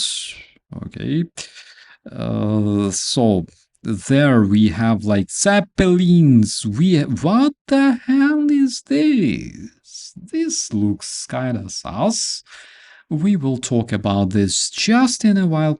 And they say, and zeppelins again. Again, this like a freaking Russian naming, the titling, the use of titles. I just makes me so angry. Shit. Back in my university, I was literally, I was bitten if I wrote press release wrong, and wrong means that you have title like this. If like the most stupid editor in the world cannot understand what you mean, what the whole event means based on your title, you freaking suck as a communication specialist or whatever, journalist, whatever you call it. But like the way the Russians do that is freaking embarrassing, all right? So here, advantages and disadvantages of zeppelins, just in case, just in case. Yeah, Ural 3, like it didn't exist, most probably, besides what you are facing. This description says, what you are facing is Ural 3, experimental flying apparatus designed according to modern standards. That is interesting. All right. Okay. And like, let's continue. Like Zeppelins. Okay. I believe you. Zeppelins are cool. Everybody loves Zeppelins. Flight through centuries. First. Oh, that's like, I would read it myself even today, because the first pioneers of air flight. Jet in 19th century. That is absolutely mind blowing. I don't know. Basis for Venus. That the Zeppelin, the Cosmodrome, like 1983, my friends. People in 1983 were already like building, they have those great ideas of freaking like robot peoples, computers that fit inside people's heads and stuff like that. That is like there, of course, because this stuff is made for kids. Now you can finally observe one of the cases where a recipe was published. So basically, what you need threads, you need glue, you need paper, you need груз, some heavy stuff. I don't know, something heavy. All right, find something heavy. Um, and basically, they explain how to build a zeppelin with a propeller, so you can just launch it from your balcony and enjoy. I've never seen that. Like seriously, I spent my childhood in the freaking Soviet Union. I've never seen like local kids launching zeppelins, launching the zeppelins slash cosmodromes from their balconies, flying saucers and stuff like that. It never happened. I saw them literally like going to the police station like completely drunk, or doing drugs a lot. Yes, that would happen in the Soviet Union. I remember that 100%, but everything else, so whatever. And then they continue talking. Like, this is a very, very long article. I don't even know why it's so long and probably boring. And then page 44, as you can probably understand yourself, all right? Paratroopers. I need to take another sip because I will be trying to like read this in the Soviet style, the way they read it today, right? Oh my god. This is beautiful. I made paper airplanes. Yeah, yeah, like everybody did. Uh, Frankly speaking, I had like a big collection of different paper airplanes of different shapes. Those were my favorites. So let's talk about this one. The paratroopers. Мягко погасли купола парашютов. Really, dude, I'm lost here. I don't know how to. Oh, okay. Slowly, the domes of the parachutes vanished. I, I could I could record a freaking audiobook for this. But the dust didn't even fall down as the paratroopers ran to their BMD-1, the Боевая машина десанта. They jumped through the hatches inside of it, and immediately the vehicle rushed across the field, and here it reaches the bank of the lake. It goes into the water and throwing the foam behind it, it started going across the lake to the opposite bank. Who is controlling this vehicle so bad, so well? Let's talk about the crew. Let's get more acquainted with the crew. The first, of course, is the commander of the vehicle. The second one is the deputy commander, and he is the gunner. The rest of the crew is mechanic slash driver,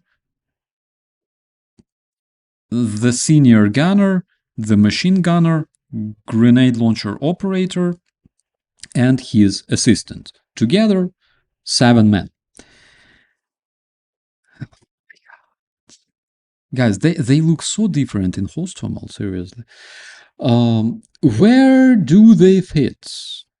The commander, and basically they explain to the kids like where the paratroopers fit in the BMD-1 and stuff like that, and of course they talk about the specifications of this stuff, the weaponry.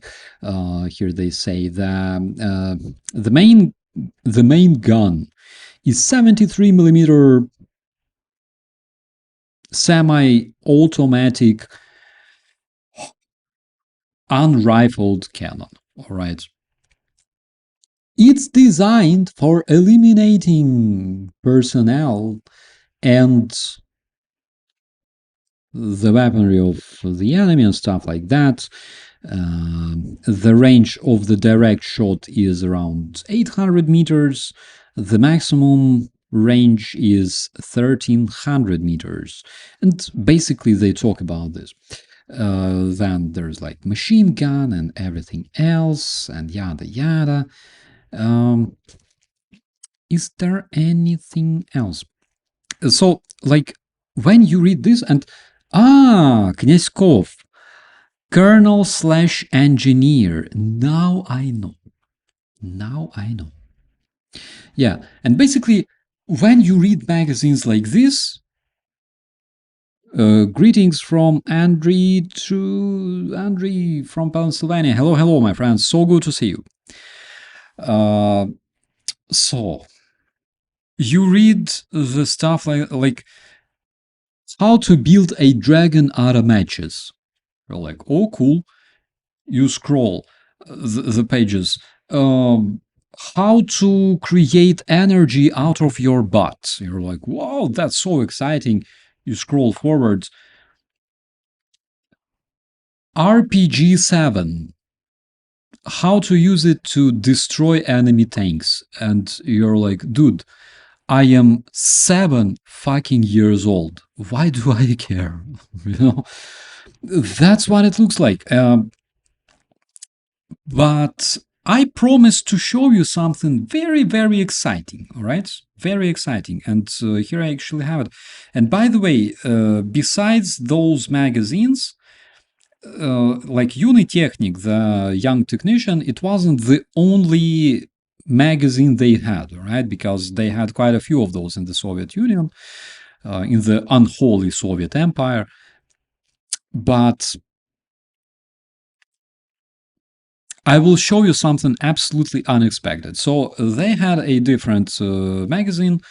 This one was called Techniques for the Youth. Okay, so that one was Young Technician, and this one is Techniques for the Youth.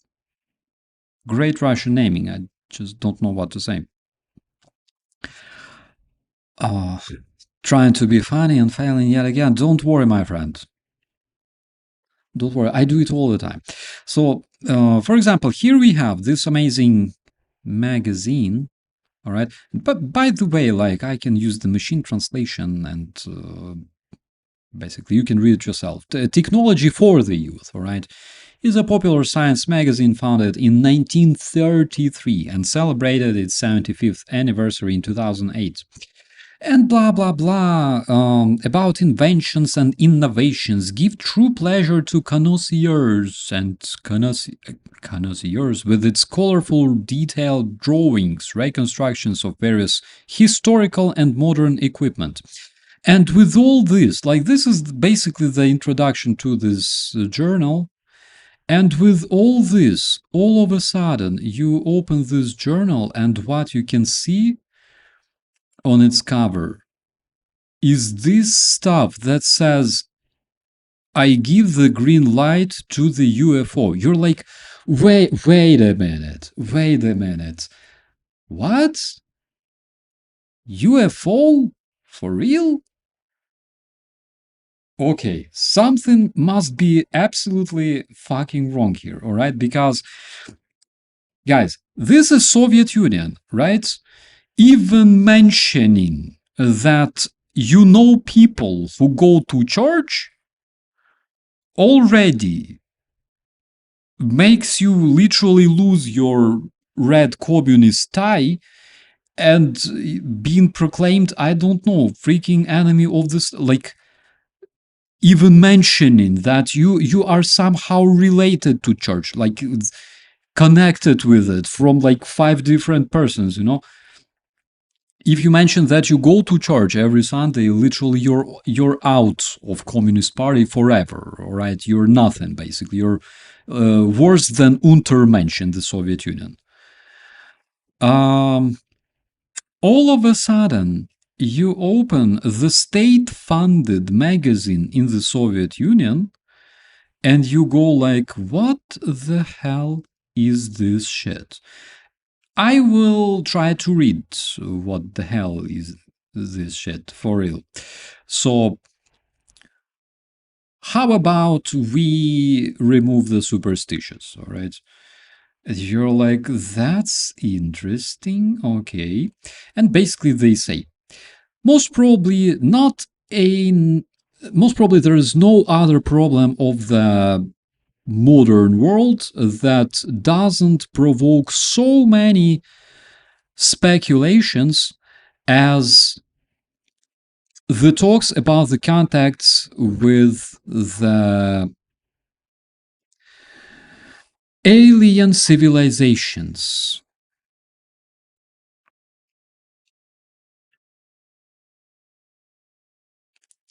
I literally I don't know how to comment this so far.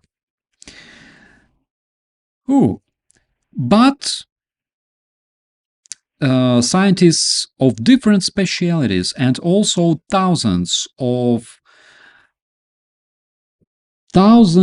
investigators of strange phenomenons were talking about this. That's interesting. That's very interesting. And then, like this, for example, this illustration, this man screaming, like, turning away from my window. Um, it happened in February 1985. A bright UFO attached itself to the front of the train, and when the train was going upwards, like up the slope, the UFO decided to help and started dragging the train after it. You're like, whoa, guys, come on, like, stop it. Like, what the hell are you doing? Like, guys, seriously. I mean, I can understand, like, reading this, for example, like somewhere in a normal country, all right, like whatever, like Roswell, 1947 stuff, like Soviet Union UFO for real. Like literally 20 years ago, you were shooting priests because they believe in Jesus Christ. UFO aliens, what the hell is that? But they continue, and actually it's a very big article. So yeah, they talk. Even those who deny UFO, they have their reasons that usually consist of 3 points. First is that hypothesis about the conscious. So many strange and hard words. Jesus, it's so hard to translate it. Um, so all those topics, all the reasons that the skeptics have and say that there might be no UFO, which is like proper thing, like yeah. All those reasons were reviewed 5 years ago during the first section of my God, аномальных явлений общественной лаборатории Inversor. So they were reviewed on a concilium of a laboratory that researches different anomalies and paranormal activities, basically, back in the Soviet Union. Like, wow, like, really? You have that in the USSR? For real? And like, you don't go, like, guys, you tell somebody that every night you pray a godlike creature, like Jesus Christ, God himself, whatever, Buddha. You tell somebody in the Soviet Union that you pray every night, you go straight to mental institution. The dudes are researching UFOs in the Soviet Union. What the freaking hell is that? So it's not the end. And they basically start showcasing, all right, like the real cases. Trust me, bro. Like the monkey on his channel says, trust me, bro. So in February 1985, not far from Petrozavodsk, the train driver Sergei Orlov, together with his assistant, was driving the empty train. All of a sudden, a glowing sphere emerged over the forest. Basically, they talk about this case. You're like, whoa, really?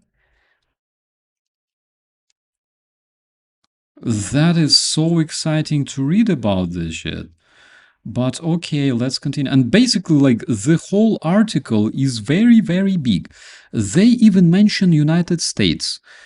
Let me read this one. In the ufologic literature, very often you can hear about, or you can read about, the sudden stop of the automobile engines during the encounter with the UFO. So there they have a case in the evening of 31st of July 1969, and blah blah blah.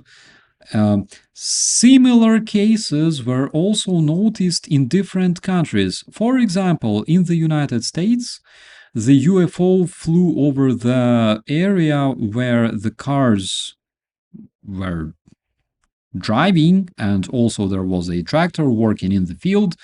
Automobile engines stopped, and the tractor continued working as if it didn't care.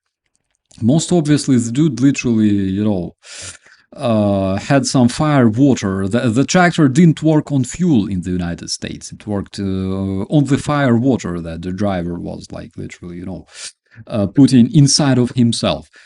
That's interesting. So basically, yeah, they also mention, like, cases from the United States. That is so cool. Okay. And, like, oh, now we have hoax. Sorry, proofs. Now we have proofs that UFOs exist. And the guys, again, from the states founded magazine for communist youth, they kind of post this stuff. This is not a photo prank and not fake. The UFO was hanging over the forest for such a long time, so people could easily photograph it. Experienced specialist photographer B. Artamonov magnified this UFO and could see the details that, having some fantasy, you could call illuminators and antennas. Holy smokes! Oh my god! That is so cool. From the Council of Communal Laboratory Inverser, it was decided to hold in 1989-1990 the competition for the best paper dedicated to the problem of the UFO.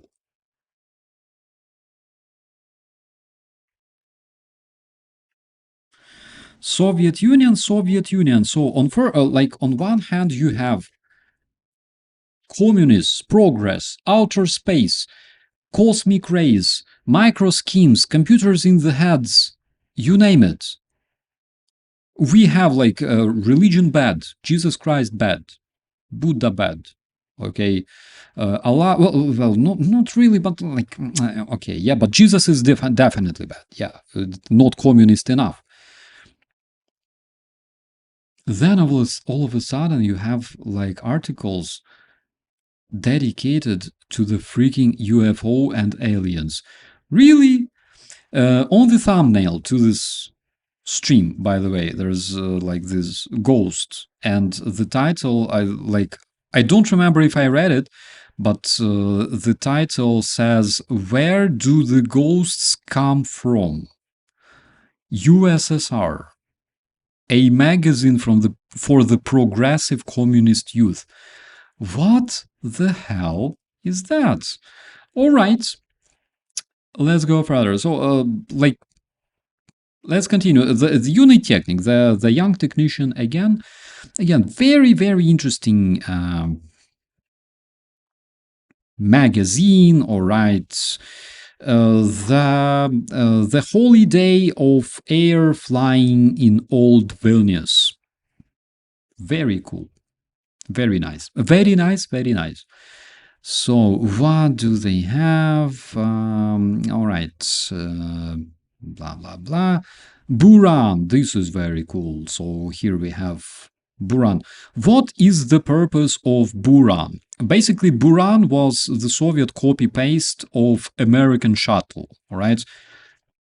Let's be honest. Everybody knows that. Right. And basically, what is the purpose of Buran? So here they try to squeeze out some sort of thoughts about how the Buran can be beneficial for the unholy communist regime and stuff like that. Wait a minute, what did I just see on this page? NPO. Okay, yeah, like all right, that's different one. Yeah.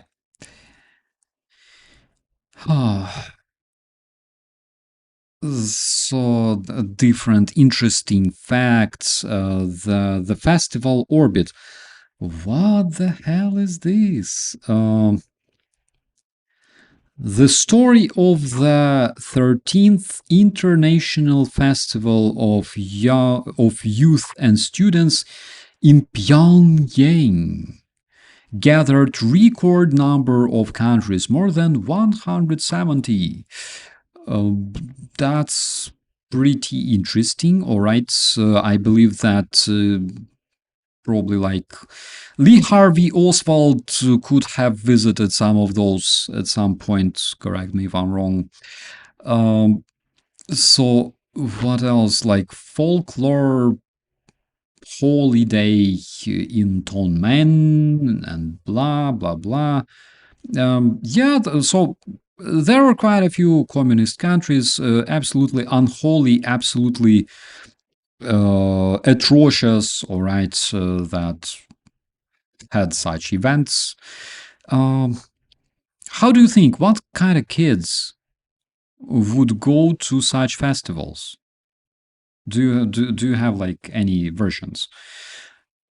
In most cases, like sons and daughters of chiefs of the communist parties, if you think like engineers, like kids of engineers, kids of military would fly somewhere to like Vietnam, I will disappoint you. All right, but like kids of the tops would do it every single time. Every single time. So give Buran some credit. Mria was developed to transport Buran. Yeah, that's true. Actually, Mria was designed to carry Buran, and it did a couple of times. But let's continue with this one. So you read this stuff, and there's a very touching story about an Afghan boy Nasim who dreams of becoming engineer, but unfortunately, most probably he had to become like I don't know, like a proud Talib. I don't know. So different articles and stuff, and what was the page? What was it like? 19. Oh my God, remember. This one. Aha. After the traces of the UFO. So, previous article dedicated to the UFO, it was in the magazine called Techniques for the Youth. This one is in my favorite magazine called The Young Technician. All right. Following the traces of UFO. UFO over the sandbars. This photo is considered to be some of the most legit, and I shit you not, I read it, some of the most legit photos of UFO that was made in the Charzhou region in 1978. I had no idea where's Charzhou. Is it like China or something? Generally speaking, to me, this doesn't really look like photo. All right, maybe I'm wrong. Looks like a painting or something, and like this stuff, well, doesn't really look very much convincing to me. But I'm sorry.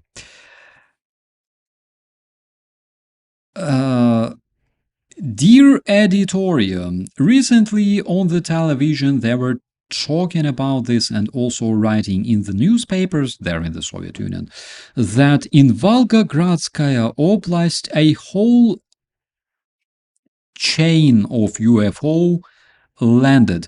Can you please talk in more details what happened and what do the Soviet scientists think about this? Viktor Yumashev, Saratov Oblast. So both Saratov and Volgograd are currently being effed big time by other type of UFOs. We all know exactly what sort of UFOs, the Ukrainian flying objects, right?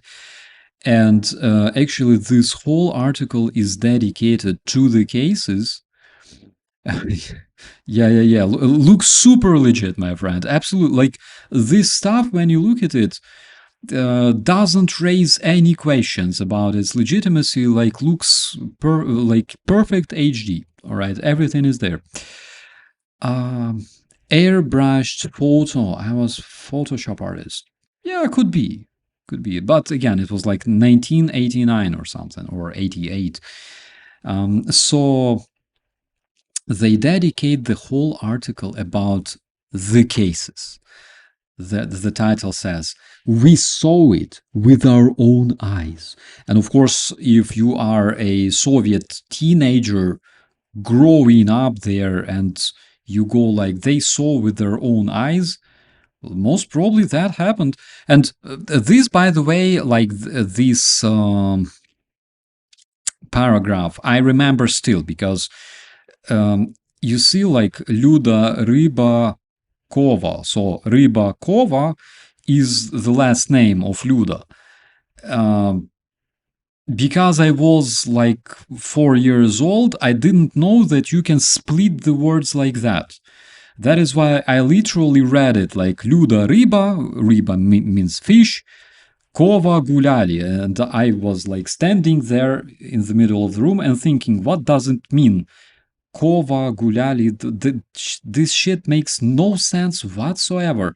And because of this, I remember this sentence, and basically this is how I found this article.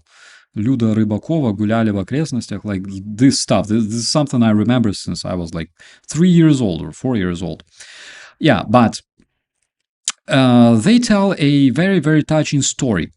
6th of June 1989, the school kids Serezha Belaevsky, Sveta Karetina, Marina Shiryaeva, and Luda Rybakova were walking, hanging out in their village of Kanantsevo in the Kharovsky region, Volgograd Oblast, not far from the legendary Ust-Pizdyusk somewhere, I think, when suddenly they noticed a yellow spark that emerged in the sky. The spark was growing and growing and turned into a glowing sphere that landed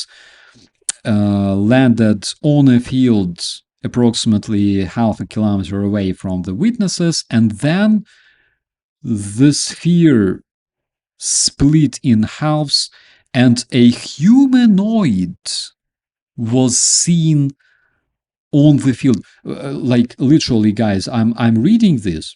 I'm reading this, all right?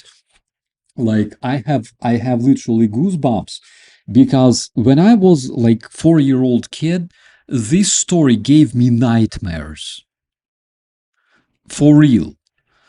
So the sphere split in halves and a humanoid figure emerged that looked like a man only without head and wearing dark clothes.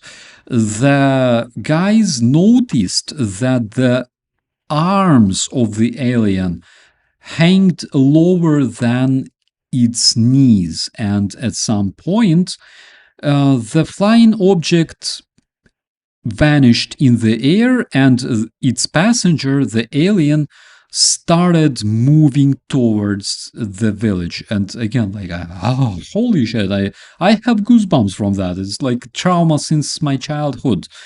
I blame communists. That's so good. This lady is one of the witnesses, obviously. Antonina Dmitrieva Golovatskaya. When I looked out a window, I saw a flame of the golden color. Jesus Christ. Father and son Kurkovy are talking to A.S. Kuzovkin, obviously the reporter, about their strange fishing. And they explain about that stuff, about, my God, during the storm at 3 a.m. from 26th to 27th of May, 20 kilometers from Kharovsk, saw something on I saw something, wait a minute, unusual, and Vadim Petrovich Prudnikov, oh my God, deputy director of Harovsky school, was driving his car and his engine stopped. My God, and then he talks about the strange encounter with the aliens and all this stuff. And like, this stuff was, I cannot say that it was like very popular and in every single issue of this magazine, all right, but I remember reading that regularly. I remember at some point there was even a magazine that contained literally an encyclopedia of aliens, like what the aliens look like. These are reptiloids, these are Aryans, all right, these are like big-eyed, gray-skinned stuff. And this is what their spaceships look like, because these drive like those flying triangles, these fly those flying dumbbells, and these flying saucers. And again, I'm a little kid, I'm reading all that. And generally, like, I don't know. I was a kid. I literally yesterday I learned where my nose was.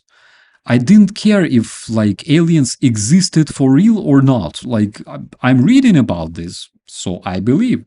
All right. Oh my God.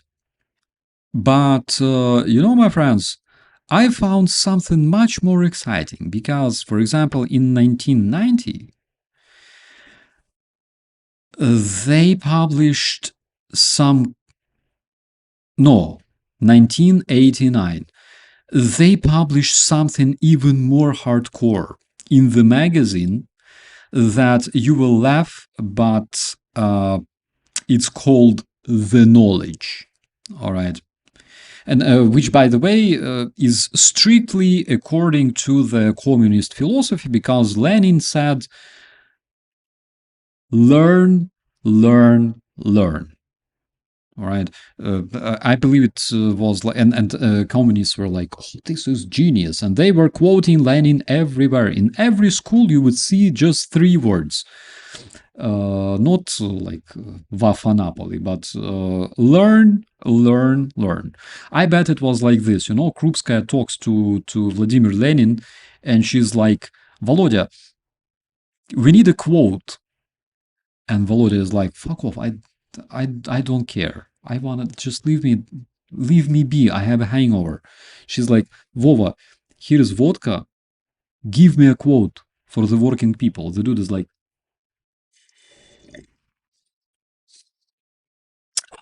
and she's like, tell me a quote. What is important? What is important for people? Like, look at those like idiot peasants that support us, like all those like degenerates with rifles, with red flags. What's important for them? You need to talk to them. You need to be their prophet. Lenin's like, give me vodka. She gives him more vodka. He's like,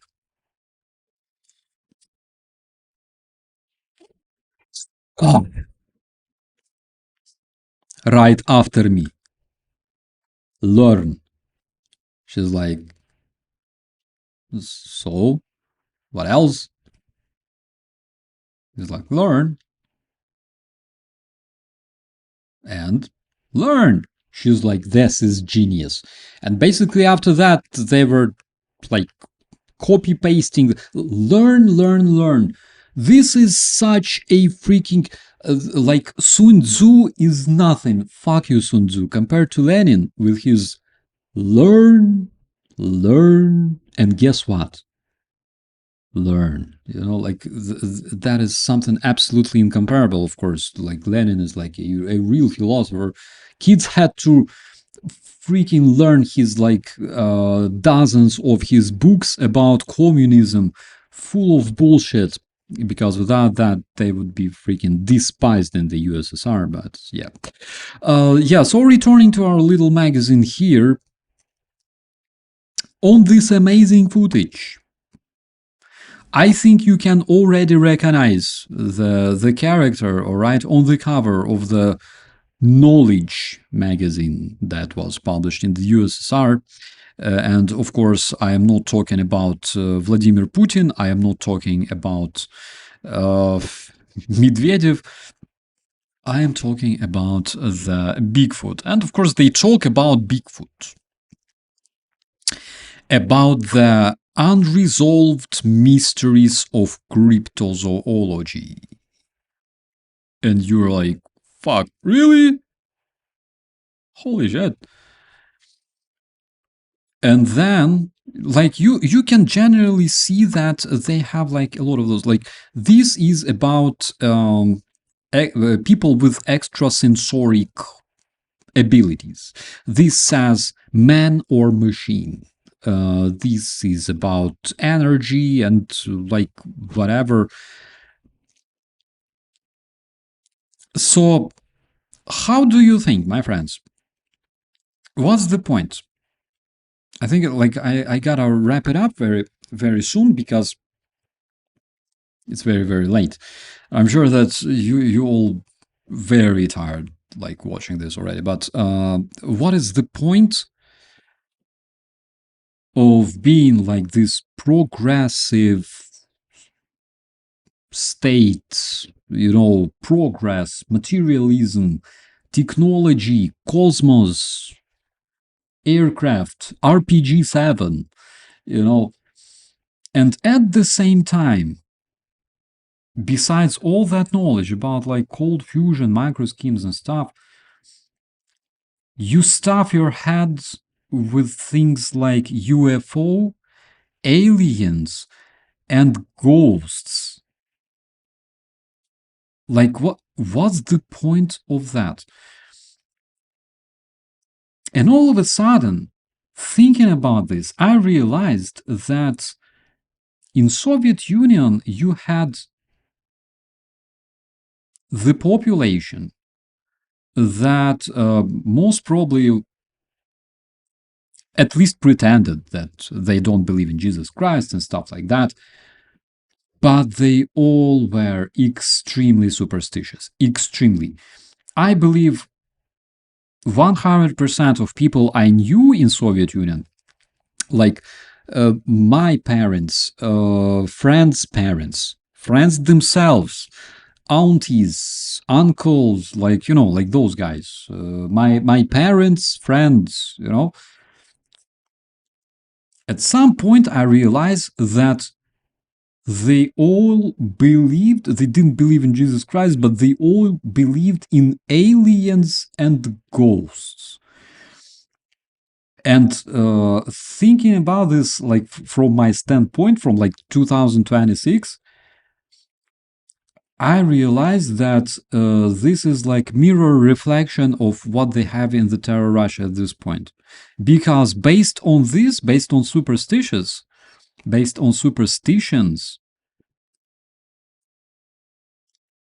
you can also stuff the people's heads with all sorts of disinformation. And this is how it works everywhere. Like people say, I don't know, vaccines are bad. And you're like, all right. And then the more people say that the vaccines are bad, and the more you read those people, the more you realize that those people, besides saying that the vaccines are bad, they all copy paste the Tucker Carlson's episode where he says that he was attacked by a demon in his sleep. All right. He woke up with like scratches all over his body all of a sudden. He's like the dog was sleeping in the same bed, of course, but like no, it was demon, like that stuff. And the same people who copy paste this stuff, they also believe other things. They believe in American biolabs in Ukraine. They believe in Zog ruling the world. They believe in, like Ukrainian Nazi, of course. They believe that Ukraine was gonna attack Russia and basically attacked Russia in their imagination.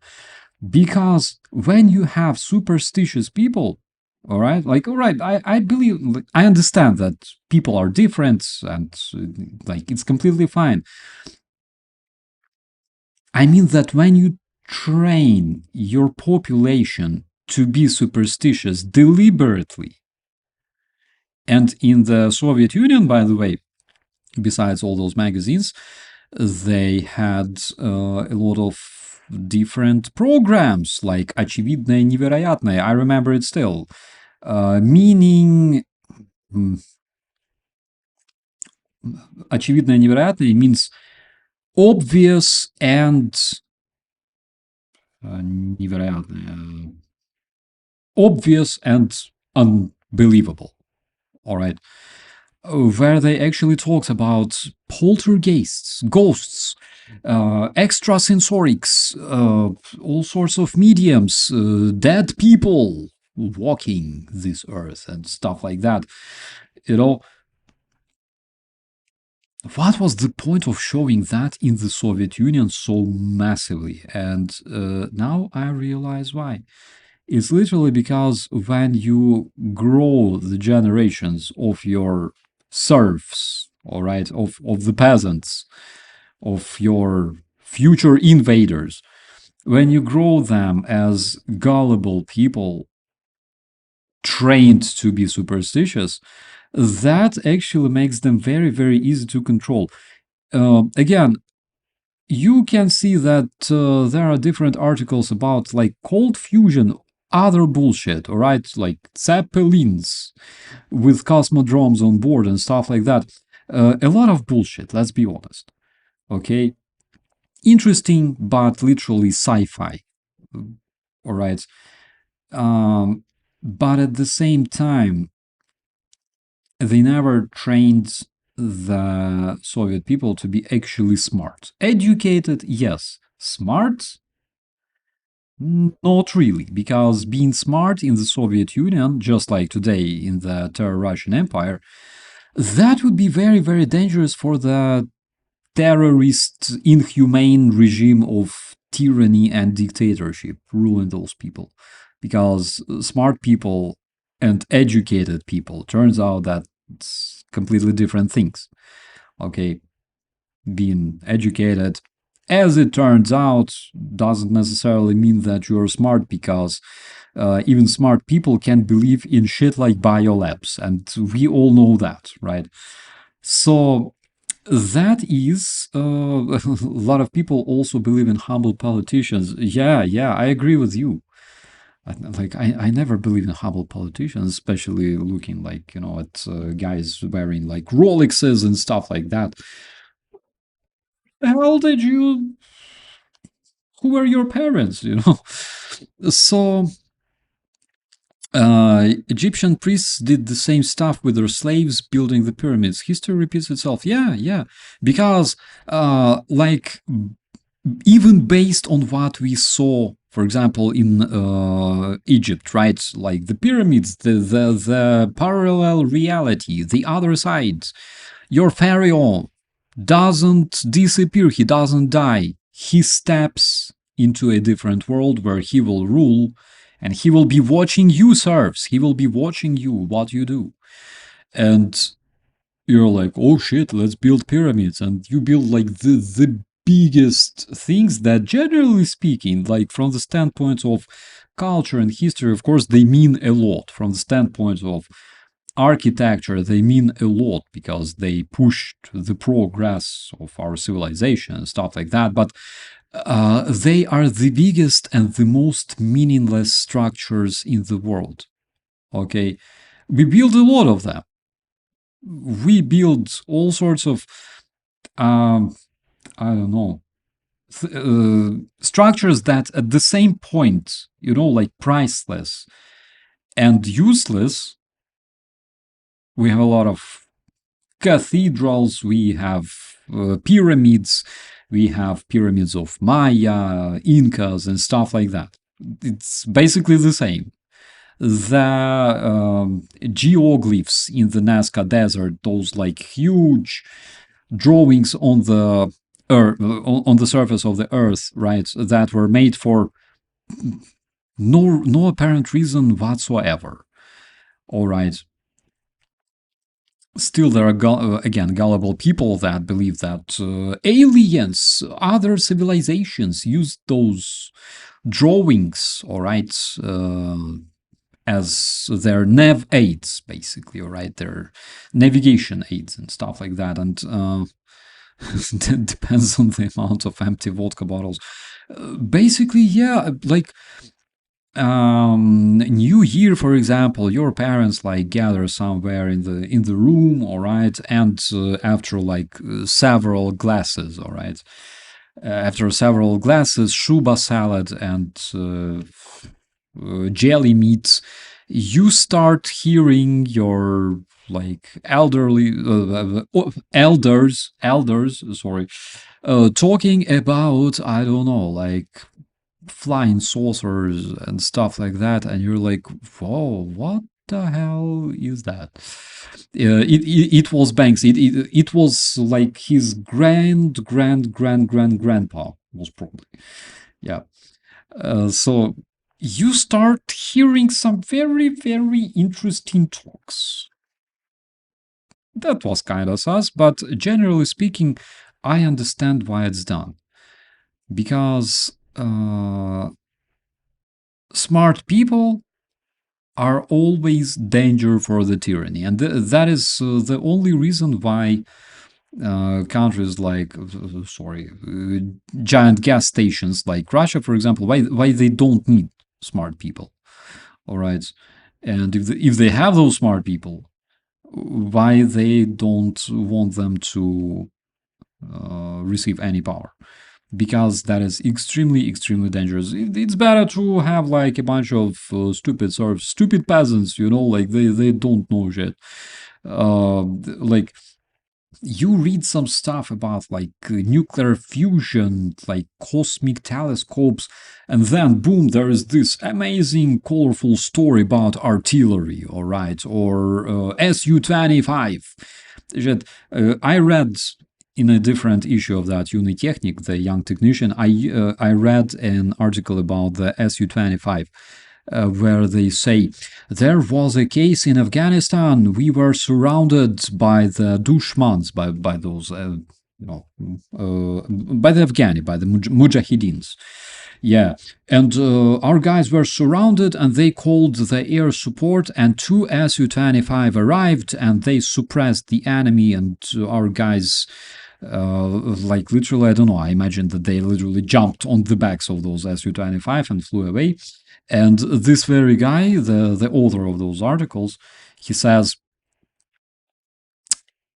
it was observed that even after the direct impact of American Stinger in the engine of Su-25, the aircraft would keep flying and gain altitude. I'm like, I've seen Stingers like impacting Su-25s in like 2022. Like, bro, you don't know what you're talking about. The whole world could see that, actually. Yeah. So, but again, it's like another way of creating myth, or in other words, bullshit, all right, for those naive young Soviet teenagers who, like, they don't really need to, not really interested in reading things like physics, all right. How to attach a drilling rig to the bottom of the sea, all right, like that stuff. But the paratroopers, yay! Paratroopers, of course, are much cooler because they have all the chicks.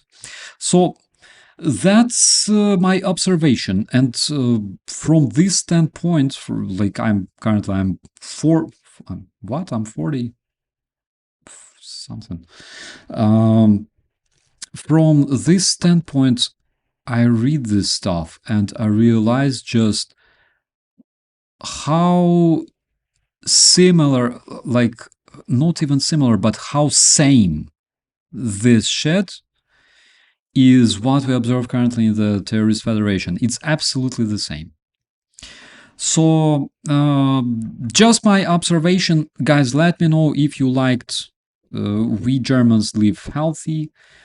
We have beer. You have not only beer, you have wurst, you have sauerkraut, and a lot of other amazing things. I just had, my God, Lunchwein, the smoked kind of hamon, but not hamon. But it was good. My God, Schwarzwald Schinken. That one. That one is really nice. Yeah. So let me know what you think about this one.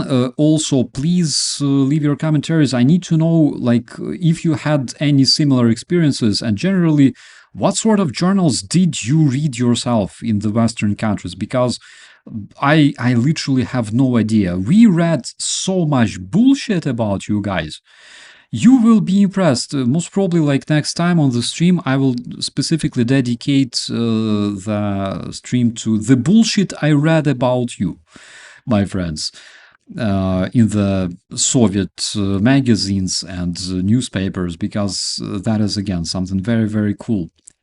Nothing changed at all in the Terrorist Federation. Again, they still have it, poor Cardiff, and all that stuff. Kielbasa z kabanosem. To tak jest. With that, my dear friends, I hug every each of you. Thank you so much. It was a great stream, very long, but again, very entertaining, at least for me. I'm not sure, maybe a lot of you were bored to death, but I thank you so much for watching. I'll see you next time. I'll go straight to bed right away, and of course, don't forget to treat yourself with something tasty, because we all deserve this. Thank you so much, and I'll see you next time. Bye-bye.